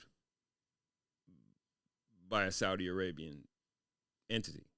So now we raise the boxers, we breed the boxers, they promote and pay the boxers. Boxing's no longer, you know what I mean? Now, I'm not a nationalist, so I don't give a shit. But I do think that it matters to a certain extent because now who knows what changes do come with that. something like this should be happening. I do think it should be happening here at home. Not really from a Go America standpoint. I'm just saying, like, how did outsourcing the automotive industry work out for America? How did outsourcing all of our manufacturing industries, how is that working out for us? It's akin. There is a parallel that can be drawn. How is that working out for us? Like the whole outsourcing of industry that is uniquely national. So if you do that with boxing, it stands to reason that, well, now you can't go see, if all the fights are in Dubai. You see what I'm saying? American fight fans lose out. You're just forced to watch on TV, and now you're forced to be a part of. You see what I'm saying? Now it becomes a sport where only the elite can participate. And you lose that UFC feel. And now it's always going to have to come in. We're deciding to have an event at Madison Square Garden. We're deciding, and they won't stop having U.S.-based events. I don't want to get it twisted. But it does change the complexion. It just does. In Saudi Arabia, Turki Al-Ashik is an advisor at the royal court and chairman of the General Entertain Authority. You may have seen his DAZN interview, him hanging out with Dana White, or in the ring at numerous boxing events in Riyadh. He's one of the best business guy and smart guy ever I see in the martial arts business, and I am very happy to work with him. We have a lot of surprise in the future. His job is essentially to make Saudi the new Las Vegas and have it become the sporting and entertainment capital of the world. And Al-Ashik's main avenue of doing so has been through the wildly extravagant Riyadh season that has run from October to March each year, dating back to 2019.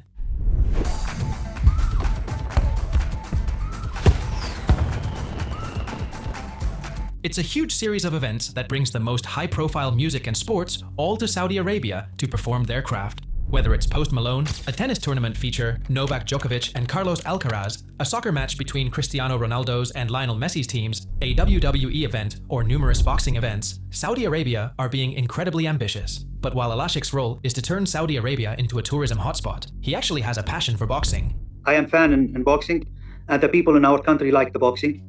The boxing was the sport #1 in the world in the 70 and the 80. Now in our studies is the 14. The boxing suffered a lot of problem in the last, especially 20 years. One of the major company like UFC and another MMA sport, they grow on up and taking from the market share of boxing. Who's handling boxing in the last 20, 30 years? People with, in our opinion, old school. Doing the business as is the 70 and the 60. It gets deeper than that, because when he says old school, it's like, yeah, they're old ways of doing things. But there's also just Bob Arum and all these fucks are so used to soaking up all the bread. They're used to making money and giving nothing back. And old habits die hard. And we just watched it in the U.S. elections.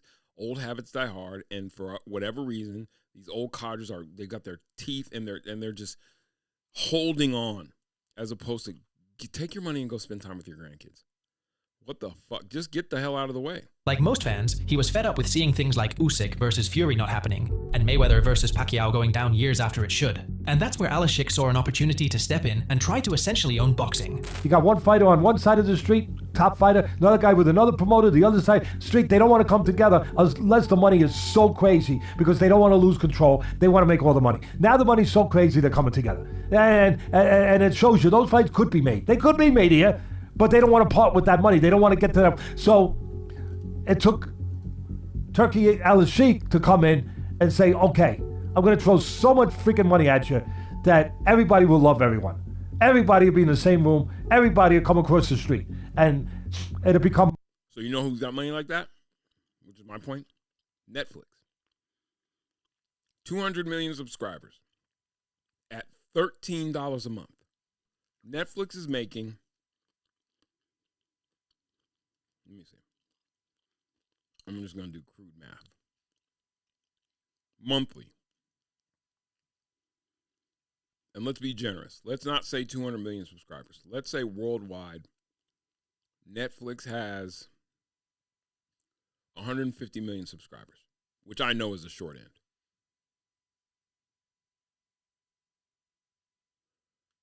At, let's say, what is it?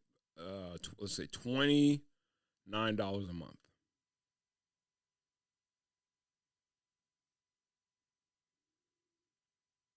That's dumb money. How much is a Netflix subscription? Like, they're making stupid amounts of money. Hold on.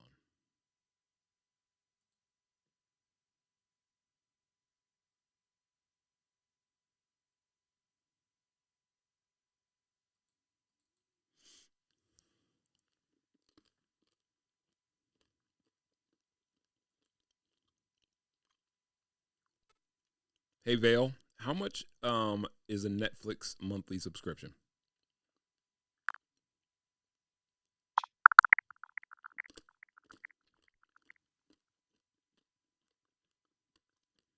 Netflix offers 3 subscription plans in the US right now.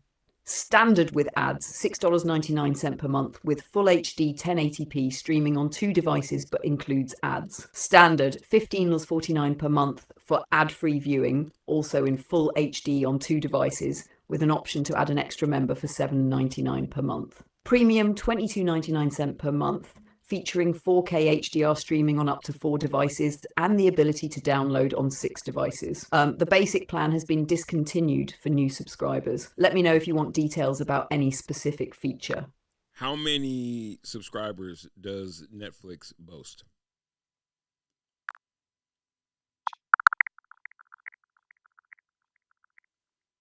Netflix currently has about 282.7 million subscribers worldwide as of the third quarter of 2024.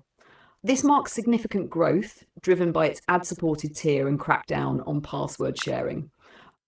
So, crude math, how much monthly revenue does Netflix make off subscriptions? Crude math, estimate.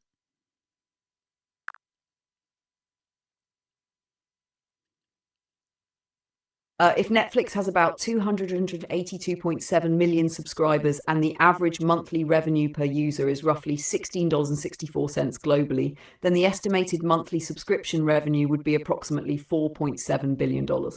This is a rough calculation and assumes an even distribution across plans and regions. What is Netflix's highest earning year on record?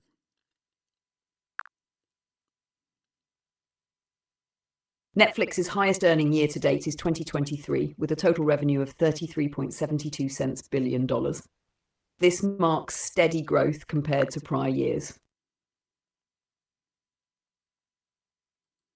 My point being, that's a lot of cash, and it's renewing.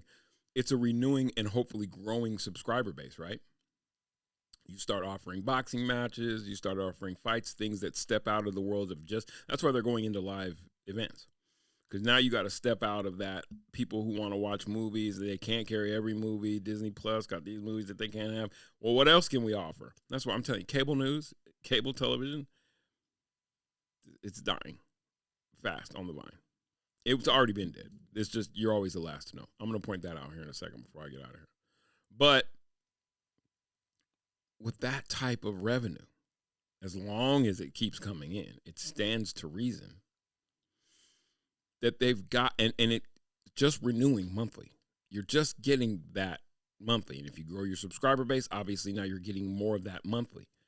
Yeah, you got money to throw at high-profile fights before you let Turkey and them take it over, because I'm telling you, he's going to do it, and he's going to do it well. My street. Unlike other sports where one brand or league dominates the scene like NFL in American football or the UFC in MMA, boxing is this decentralized, convoluted mess. There's numerous different promoters, various organizations with their own rules, and that's why all these strange politics take place.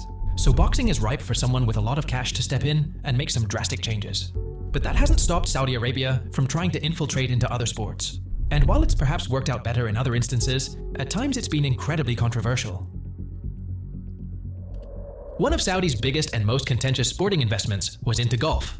They created the Alive Golf Tournament, luring a huge number of the top-ranking golfers away from the historic PGA Tour with the increased prize money and salaries they were offering. While many golfers benefited financially, it completely destroyed the legitimacy of golf, seeing the world's best players spread out in different tournaments. It's a shame that it's come to this point. Should they be allowed to play Ryder Cup?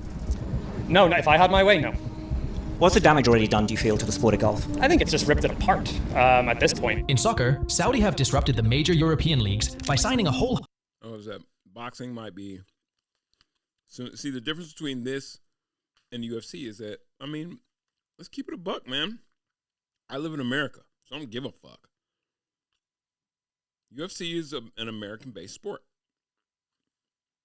So the business model is awesome because, U.S. fight fans don't lose. If boxing becomes, I think golf is the perfect example.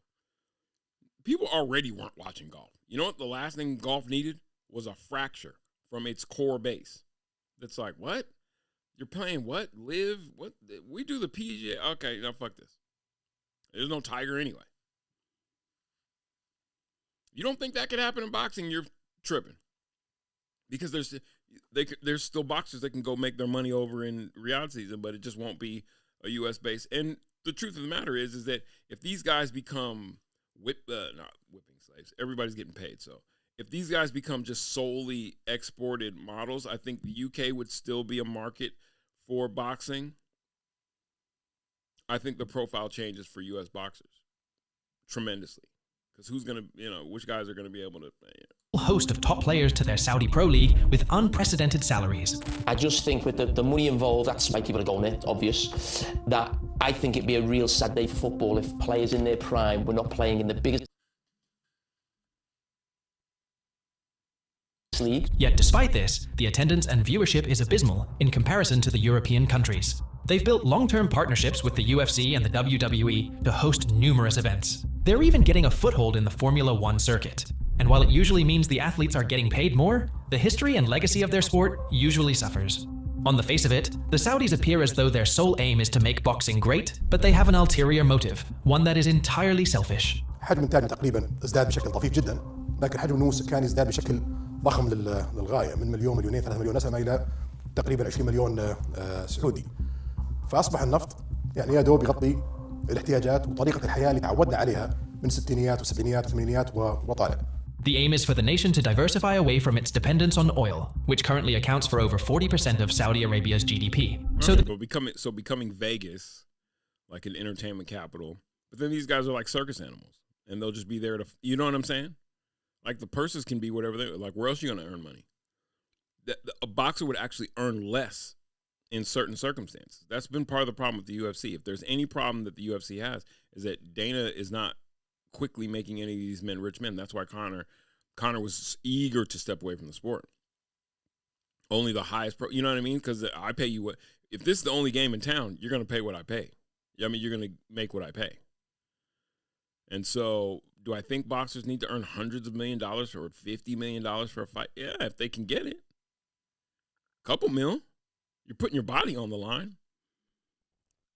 You become a circus animal, though? The country is executing on a program from the Crown Prince, known as Saudi Vision 2030. One of their big objectives to do so is by boosting national tourism through the entertainment and sports sector. We are in Saudi Arabia very happy to welcome everyone around the world to know our country and our culture. Everyone around the world does not include, by the way, people that don't have the money to be able to travel and stay in Saudi Arabia. This is what New York is going to turn into. These high mecca, these high earner centers where the rich go and play, but only the rich can afford to be there. So all of the employees in a situation like that, please believe, they might make a living, but it could get dicey. And to visit and see it and understand us. We have a beautiful place and a lot of big entertainment night and project. I think the people will be excited to see it. And with the Riyadh season, no one can question their ambition. But they've also been accused of using sports as a way of restoring their controversial reputation to the world by practicing what is called sports washing. I think that that the Saudi investment fund is sports washing their human rights record. Oh, human rights. What did I just finish saying? The way people on the bottom are treated. Like, who's building the buildings in Saudi? What do those little shanty towns outside of wherever the fuck look like? And they've done it in golf and they've done it in boxing for a while. That same technique is used by the likes of corrupt Dagestani leaders being friendly with UFC fighters, Qatar hosting the 2022 Football World Cup despite their human rights issues, and even Germany, in the midst of their Nazi regime, hosted the Olympics in 1936 to appear strong to the world. Saudi Arabia claimed that their primary aim is to build new forms of national income, and any reputation boost Like, how comes much as a money could you make from like national income? How much money could you make from leisure? To be honest with you, Vegas has made an industry out of it. It's a whole city based around it. But do you know how big Vegas is and the infrastructure there? It's not just casinos, right? It's every restaurant, every bar. It's everything. The whores. The whores.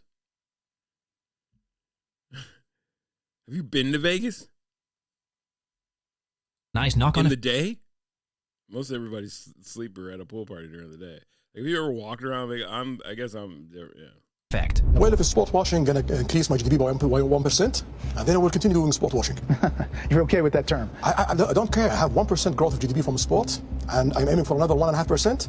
Call it whatever you want. We're gonna get that 1.5%. But Saudi Arabia is no doubt trying to cover up some of its human rights issues and posture to the world that they're an incredible place to visit. After all, Saudi Arabia has the second highest number of executions in the world. Women are being discriminated against, and in 2018, the current crown prince ordered the assassination of a journalist speaking Jamal Khashoggi against the Saudi regime.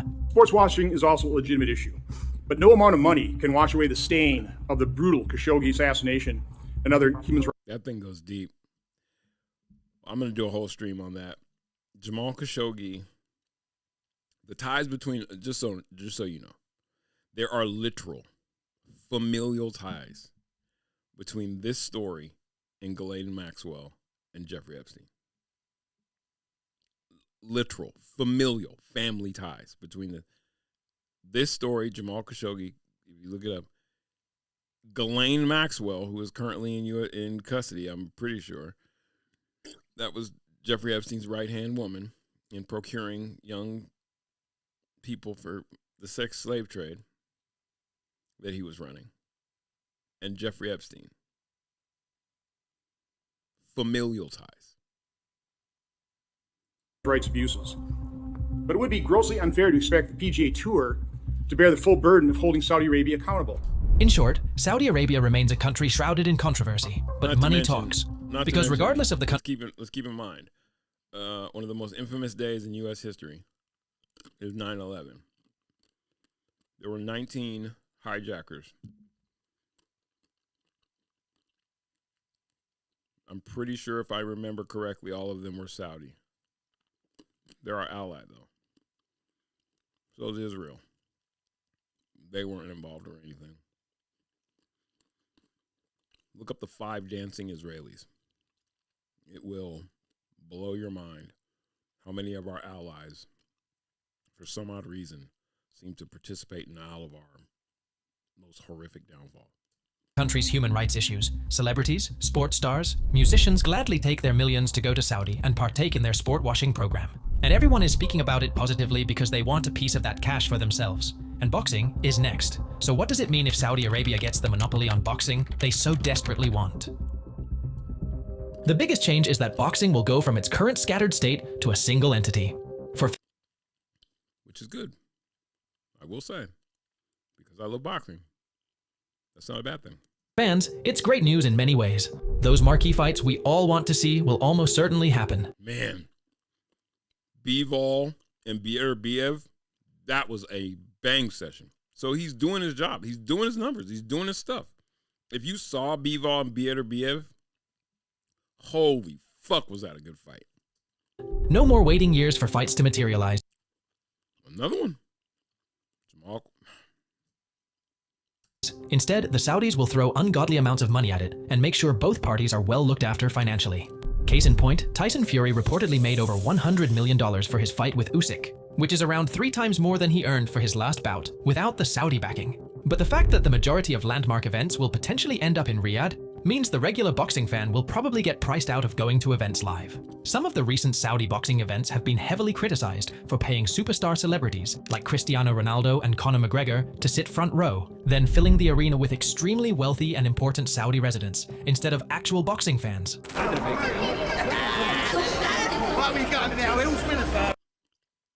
The fans suck. Like when you hear Biev and Bivol was a great example. If you go back and watch that fight, if you saw it, or if you didn't see it, it's like, yeah, rich people at sporting events suck because they're not, what we love about sport. The crowd, the roar of the crowd, the sixth man. You don't get that. There's no investment for these people. They're literally, keep in mind, they're literally watching lions fight. For them now, this is real dystopian shit. Where the rich get together and they watch the gladiators, Now, we're doing the same. So, I'm not going to claim some moral high ground. But at least you care. At least you're not looking down. I don't know. I guess there's something to be said about all of that in sport, especially the combat sports. Baseball notwithstanding, tennis, golf. When you're watching the violent contact sports, there's a part of us that we need to check in with and be like, okay, what? There's a lot of skill involved, and you like to watch the touchdowns thrown.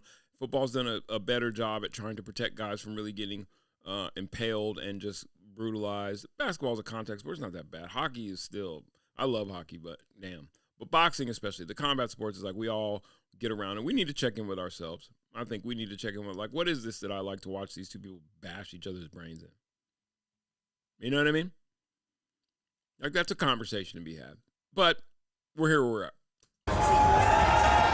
It means aside from the money the Saudis will put towards things like an incredible pyrotechnics show, probably a rapper to perform before the fight, the actual atmosphere itself will be lackluster. In Saudi Arabia, you don't get Froch Kessler rematch at the O2. You don't get Froch Groves rematch at Wembley Stadium in front of 80,000 fans. You just don't get it because you don't get the British fans. They're animated, passionate British fans that don't travel to Saudi. They're fucking hooligans. What do you mean? Say the real. Hooliganry. Now listen, I'm not criticising it for the sake of criticising it. I'm pointing out an observation that everybody agrees with, And should all the big fights take place in Saudi Arabia, the interest in local amateur and low-level professionals will decline massively. Oh, yeah. Getting an undercard... It will kill amateur boxing.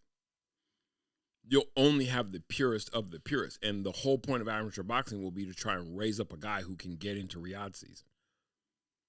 The whole point of amateur boxing will be to try and raise up a fighter that can dare cross into the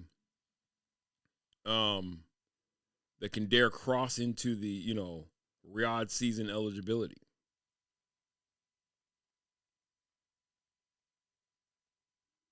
Oh, we got Coach Prime presser. Is it going on now? I think I probably missed that by a long shot.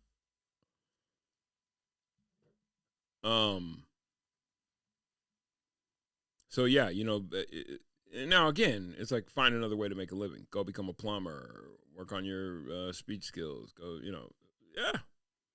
I don't know if maybe it's better. Maybe it's better that,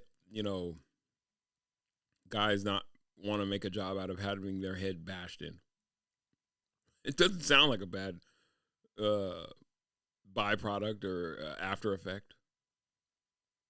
But some guys really love the sport. And again, the sport of boxing really it's a science about how not to get hit and how to point. Like boxing as it's supposed to be, watch Olympic boxing. If you can watch Olympic boxing, then you're a boxing fan because it's all points and you know what I mean? You get to learn the sport. Hard spot on a big fight night in your home country is a tried and tested method of building your brand as a boxer. But if all those world-class headliners are exclusively abroad in Saudi, making that jump to the big time becomes even more difficult. And let's be real, Saudi Arabia only wants to put on the grandest shows possible. It's highly unlikely they'll want to invest in the unknown up-and-comers and help develop the sport. Exactly. And another fear amongst fans is that should one major promoter or a handful of elite fighters not want to play ball with the Saudis for whatever reason, then the sport could be thrown into chaos. It could lead to a world similar to what we see in MMA, where UFC fighters can't compete against their PFL or Bellator counterparts, and we never know who truly is number one. Of course, 9 times out of 10, it's usually the UFC champion that's the best in the world, but that's besides the point. At least in the current state of boxing, anyone can fight anyone, regardless of who they're signed with. In the short term, Saudi owning boxing may be great, at least for the elite of the elite. But at some point when either Saudi Arabia loses interest in boxing, achieves their sports washing goals, or decides to go all in on a larger sports like soccer, boxing will be thrown to the side. And when that happens, boxing will be in the exact same position it's in now, but only worse. It's not uncommon for wealthy elites to be fans of combat sports all around the world. Fucking murderer. That's a scary dude. So check out my deep dive on the relationship with Khabib and the Russian oligarch that sponsored him throughout most of his career, and whether their relationship coming to an end had anything to do with Khabib owing millions in taxes to the Russian government. Subscribe. Mark Fighting. I just subscribed. Good job. I appreciate that, man. That was a very good video. Oh. All right.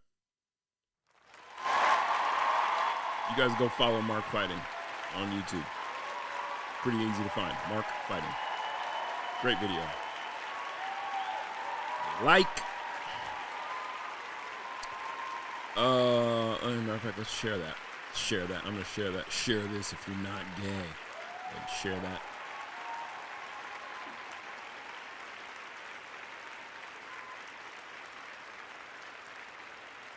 Insight. Wait.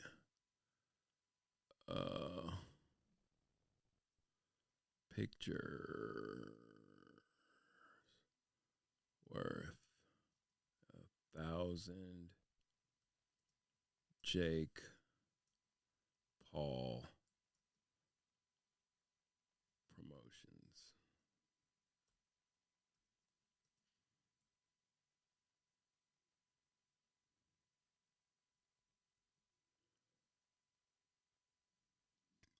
What's a pictruce?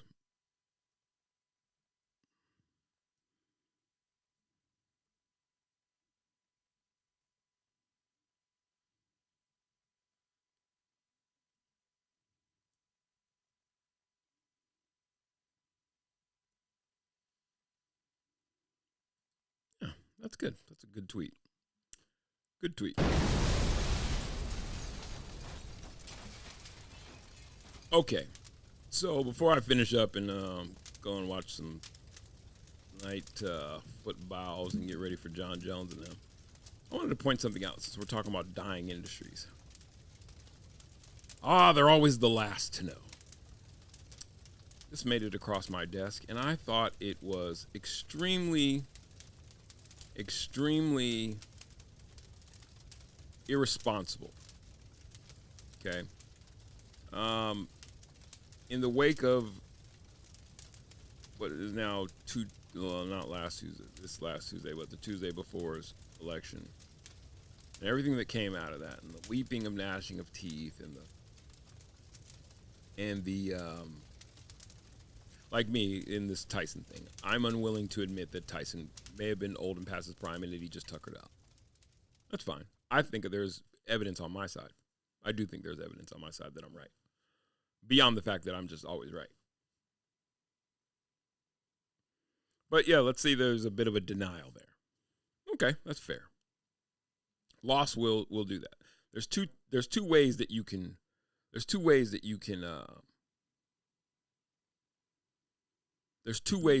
handle a loss. You can do some self-reflecting.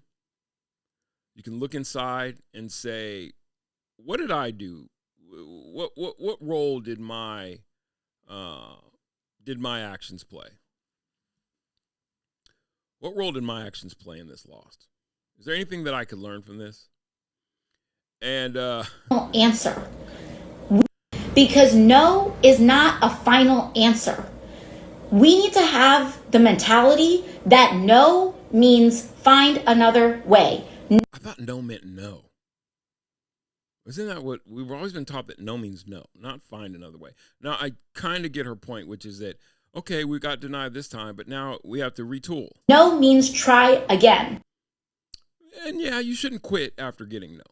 No shouldn't mean stop, you're useless, you're dead to me. No means look somewhere else. All very fine and well, but are you willing to actually do that? No does not mean stop trying. Agreed. But what we've been hearing in the wake of what happened is an unwillingness to do any of those things. And I think this guy summed it up best. Okay, and finally, new rule. Someone must tell the usual suspects on the far left that the saying is, when you're in a hole, stop digging, not keep digging. Talk about doubling down on what got you fucked in the first place. Fired. Even the one concession I've fired. heard a few people on the losing side offer, that liberals should stop saying the Trump voters are stupid, comes with a kind of unspoken parentheses. We know they are stupid, just don't say it. The crowd got a good laugh out of that because they're just like, oh yeah, they're stupid. Yeah, I got bad news for you. They don't have a monopoly on stupid. You wear Queers for Palestine t-shirts. And masks 2 years after the pandemic ended. And you can't define woman, I mean person who menstruates. You're the Teachers Union Education Party and you've turned... Oops. Sorry. He was cooking. He's cooking. Hold on. I just wanted to go faster. Okay, and finally, new rule. Someone... Joke. You just lost a crazy contest to an actual crazy person. Yeah, I got bad news for you. They don't have a monopoly on stupid. You wear Queers for Palestine t-shirts. And masks 2 years after the pandemic ended. And you can't define woman, I mean person who menstruates. Can you tell the difference between the laughter? Like one was, oh, the Trump's stupid, and then everybody like cracked up. And then when he's pointing out the raw, everybody's real subdued in their laughter. It's a real studio audience. I've been to the Bill Maher show. It's a real studio audience. I mean, live studio audience, no laugh track, right? The Teachers Union Education Party, and you've turned schools and colleges into a joke. You just lost a crazy contest to an actual crazy person.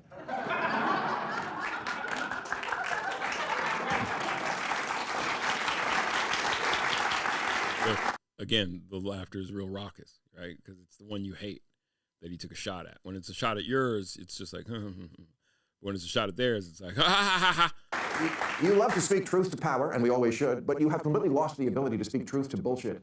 The Democratic polling firm Blueprint told Democrats months ago that black voters, aka their supposedly liberal base, were more likely to find the president too liberal than too conservative.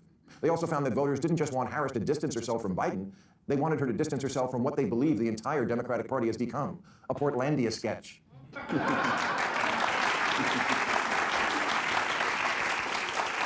A bunch of privileged mean girls complaining about privilege and trying to make fetch happen. What a shocker that the people who see everything through the lens of race and sex see their election loss as a result of racism and sexism. That's all I've heard. Like Sunny Houston, particularly. When numbers are presented to you in your face, like, here's how people voted, these are the issues that they say they voted on, and the response is, oh, racism and sexism. And it's like, let's be honest. We're talking about a country that voted for a black president twice and voted unanimously for what would have been the first female president in Hillary Clinton. But you got the Electoral College, so she lost. So you're not coming to grips with things, right? You're not gripping it well. You sound like me after the Tyson fight. No, it's not. It's not us. It's not the platform that we present. It's them. You know what I mean?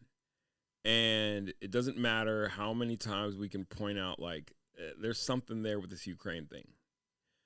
And it doesn't seem right. It doesn't matter how many times somebody says, you guys aren't really going to address what it is that happened during COVID. You just don't want to talk about that.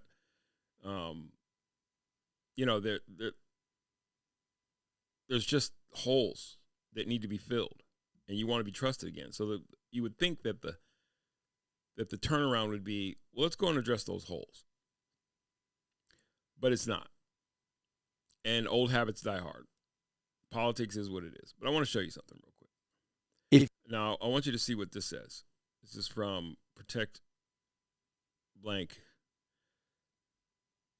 Right?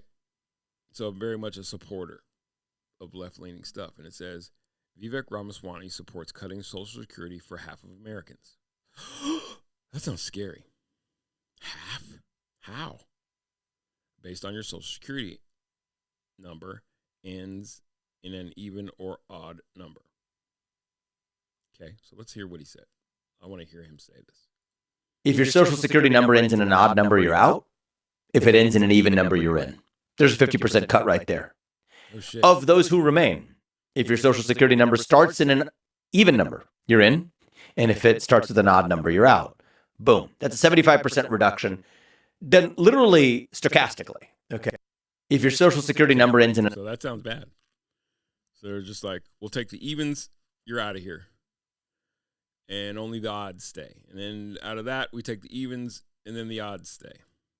Here's the problem. Here's the problem with that. Is that is a creative lie. It's not even that creative. It's just deceptive. Because, yes, he said that, but that's not what he was talking about. And I'm quite sure whoever edited this would have had to have known it, because he said that specifically after having said, hold on. He said that specifically after having said this. We'll just start. Get in there on day one. Say that anybody in the federal bureaucracy who is not elected representatives obviously are elected by the people, but of the people who are not elected, if your social security number ends in an odd number, you're out. If it ends in an even number, you're in. There's a 50% cut right there. Of those who remain, if your social security number starts in an even number, you're in. Start it again. Get in there on day one. Say that anybody in the federal bureaucracy who is not elected representatives obviously are elected by the people, but of the people who are not elected, if your social security number ends in an odd number, you're out. If it ends in an even number, you're in. Now, there's a 50% cut. Stop for a second.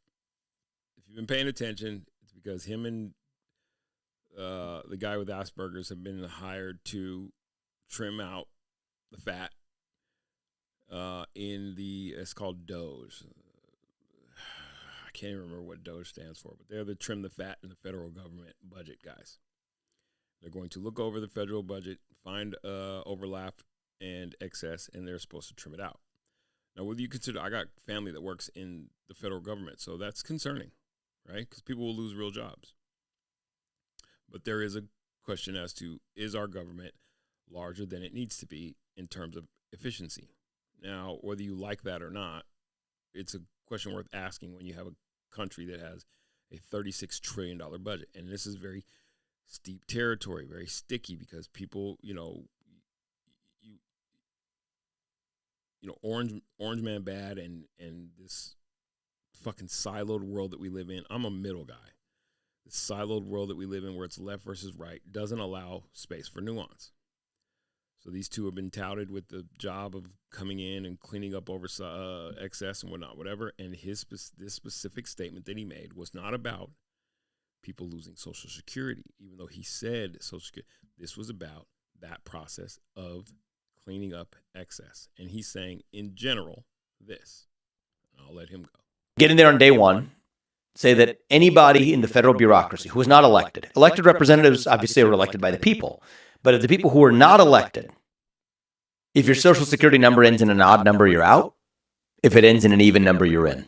There's a 50% cut right there. Of those who remain, if your social security number starts in an even number, you're in. And if it starts with an odd number, you're out. Boom. That's a 75% reduction. Then literally stochastically, okay? One of the virtues of that, it's a thought experiment, not a policy prescription, but one of the virtues of that thought experiment is that you don't have a bunch of lawsuits you're dealing with about gender discrimination or racial discrimination or political viewpoint discrimination. Actually, the reality is you didn't bring the chisel, you brought a chainsaw. I guarantee you, do that on day one and do step two on day two. On day three, not a thing will have changed for the ordinary American, other than the size of their government being a lot smaller and more restrained, spending a lot less money to operate it. And most people who've run a company, especially larger companies, know this. It's 25% of the people who do 80 to 90% of the useful work. These government agencies are no different. You got a job. Tell me that's not true. You have a job. Tell me that's not true. If you have a regular job, Tell me that's not true. So now imagine you could do that same thought experiment, but not just doing it at random, but do it still at large scale while having some metric of screening for those who actually had both the greatest competence as well as the greatest commitment and knowledge of the Constitution. That, I think, would immediately raise not only the civic character of the United States. Now we feel, okay, the people we elect to run the government, they've got the power back. They're running the government again, as opposed to the unelected bureaucrats who wield the power today. It would also stimulate the economy. I mean, the regulatory state is like a wet blanket. Okay, I'm going to stop because I just want to focus on the facts. Keep the main thing the main thing. Now, that might sound cold. It may sound unfeeling, uncaring, but it's definitely the way that a CEO's mind works. That's number one. And in terms of trimming the fat, it is a very unbiased way to just clear out space. What it is not is Vivek Ramaswamy supporting cutting Social Security for half of Americans. How? Based on whether or not, because that's not what he said. That's what he said, but it is obviously not what he said in regards to cutting Social Security. He was talking about how you go about just in 3 days' time getting rid of a large percentage of what might be thought of as redundant, if not useless, bureaucrat employees. So this is my message to this particular person, whomever you are, and anybody on either side. What I said was, podcast listeners have long since returned to adult attention spans. And the reason I started there is because we're living in a world, and this is really a PSA to you, that you need to get back, we all need to get back to the responsible art of not just taking in sound bites for quick consumption, not just knee-jerk reactions to headlines, but really an understanding that you need to read and listen in full, because there are people who are playing fast and loose with fact, and it is causing division amongst we the people. Whether you are conservative or liberal, left or right, or in the middle, the one thing that I pray for all my peoples is that we get back to first thinking critically, digesting full amounts of information, and then being able to discuss those topics with both people whom you agree with and people whom you disagree with. Most importantly, people whom you disagree with, in ways that promote at least empathy. Not even necessarily understanding, but just hearing what the other side has to say. Because far too many times, you have knuckleheads like this person who has a political leaning, doing very unethical things like this, with something very basic that the man said, in order to promote something that causes why do they do that? They do it because of you and or me, to get a reaction out of people who are just surface listener readers. And it needs to stop. So what I said was, because there's also this part where, Jen Psaki, who I can't stand, they're talking about now, he used podcasts and the internet. Duh. Bitch, it's 2024. Where the fuck do you think everybody's? Oh, you think people are still watching cable news? Oh, that is adorable. It's only your subscriber. It's only and those people are increasingly older. It's true. It's sad, but it's true. It's just like boxing. It's a dying world. Cable news is a dying beast because they're shocked. Listen to this. They're shocked. They think that it's time to start policing podcasts. Like, what? No, it's time for you to go the way of the dinosaur. I'm sorry to say it. It just is. If you woke up in 2024 and you just figured out that podcasts are where people are getting a lot of their news and information, or at least a lot of their full-formed conversation, you've been locked out of the real world for a long time, and you locked yourself out. These are the elites that I'm going to let Bill Maher take it out. These are the elites that he's talking about, though. This weird group of people who think you have the pulse when all you have is money. You don't have the pulse. You are, if you are not a full form, a long form information digester, if you are not bred for the world of conversation, and you will be locked out of the conversation, period. People don't have to listen to you anymore. So all the chiding and browbeating and finger wagging and I'm smarter, it doesn't matter if a whole conversation is being had without you, because you choose to eliminate yourself from the conversation. And then when you're in the conversation, you're still trying to do old school news things like purposefully editing people out of context. I think it's duplicitous, to be honest with you, because you purported this as the thing when it wasn't that at all. What he said was simple, and you can have an opinion on it. That's cold. That's not a good way. Okay, that's fine. We can have a conversation about that. But to just completely distort, it just ruins your credibility. And now I can't trust you. This person, you're dead to me. And that means her, dead too. So what I said was, podcast listeners have long since returned to adult attention spans. But judging by your post-election, quote-unquote, revelations of today's information landscape and what the electorate is consuming, the left still ain't up on game. The left, I'm using quotes because liberalism and what we're watching, I just don't think are the same thing.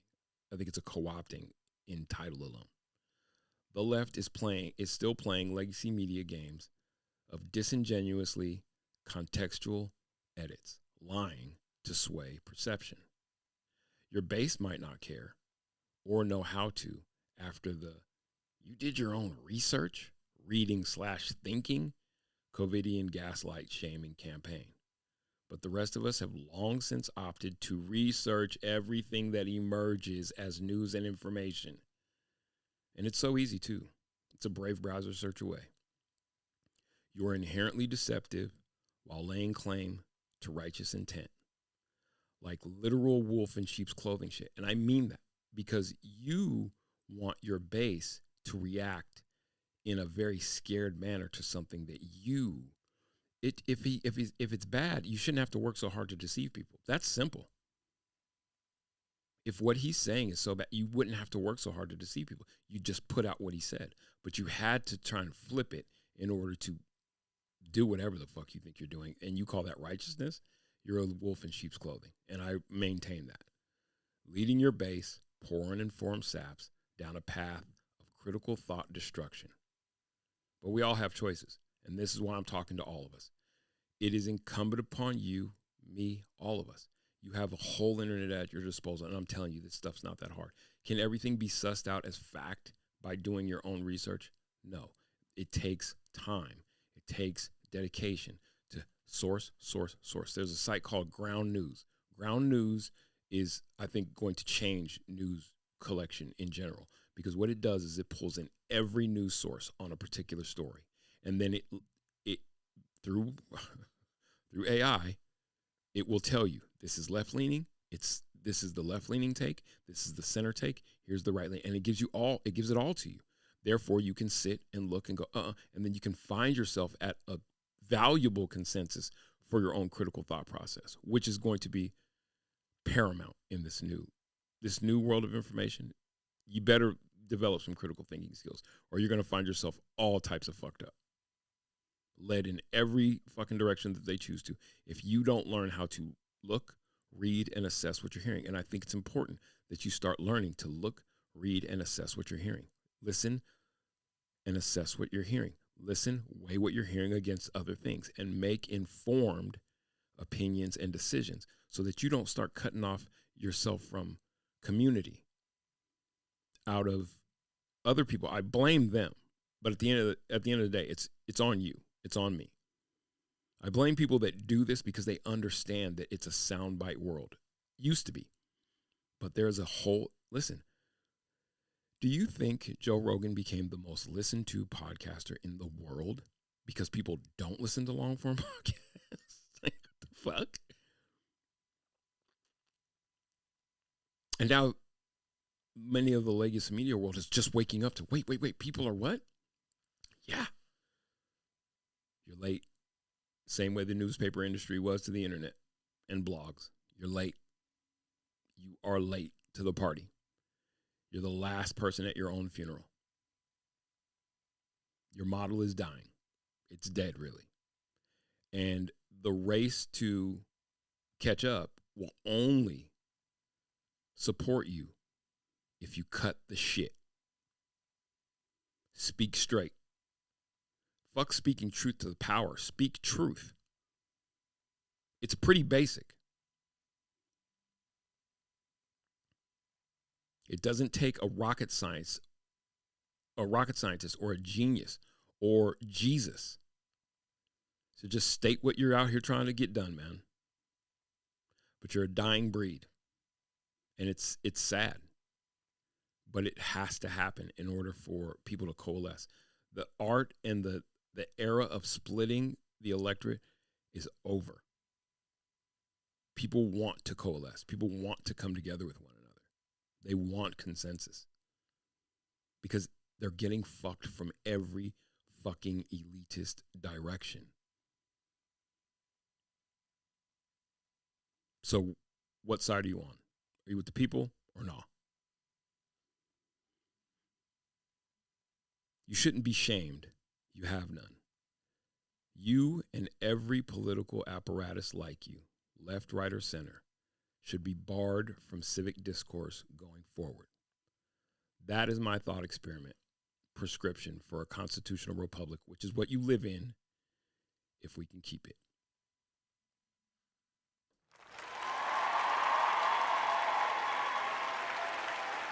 Get with the program, man. Get with the program or fucking get lost. I'm so sick of what would I call snake oil carnival barker salesman like this person. Weaponizing people's well-intentioned emotion against them. And leaning on the understanding that people have been so conditioned to just not listen thoroughly. I'm going to let this dude Okay, and finish it up. finally, new rules speak truth to power. Yes, if only we weren't so irredeemably unenlightened, we would have elected a black president by now. Oh. Oh, what, we did? Oh, right, and then re-elected him. Maybe you missed it because it wasn't on TikTok.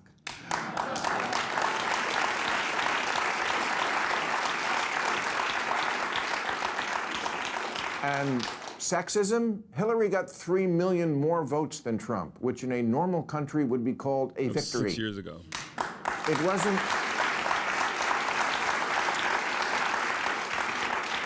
It wasn't 21st century sexism that prevented a woman from being president. It was the Electoral College. Democrats run for office as if the voters don't live here, as if they don't go to the grocery store and Starbucks and the office, but they do. They live here, and they actually see women and people of color, and it doesn't look like some patriarchal racist nightmare. Do problems remain pertaining to racism and sexism? Of course. But a poll last year asked, if America is the greatest country in the world, more blacks and Hispanic Americans agreed with that than the white progressives. It asked if racism is built into our society. White progressives agreed with that at higher levels than black and Hispanic people. It asked if government should increase border security. Same result. Hispanic Americans are less okay with illegal immigration than whitey. The votes are in. They don't want your pity. Or your and black politics. people can't afford to indulge rich white people's need to endlessly flagellate themselves. They just want prices to go down and good jobs and the police when you call them. Black people, they're just like us. We're always the center of the conversation. That's a whole nother thing.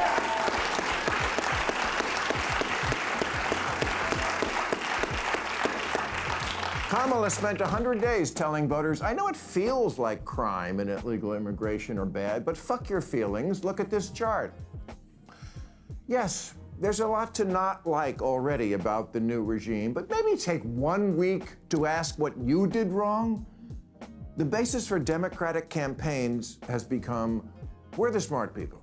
That we know from the get-go. No need to look into that. We know that a priori, which is a Latin phrase the Red Hat people wouldn't have a clue about. But they don't need to. Have you seen my "In This House We Believe" lawn sign? See, it's... I'm going to let that ride. And I'm going to get out of here. 'Cause I've done good work. Good day to you. Good evening. Good night. Good news travel fast. Peace and I'm out.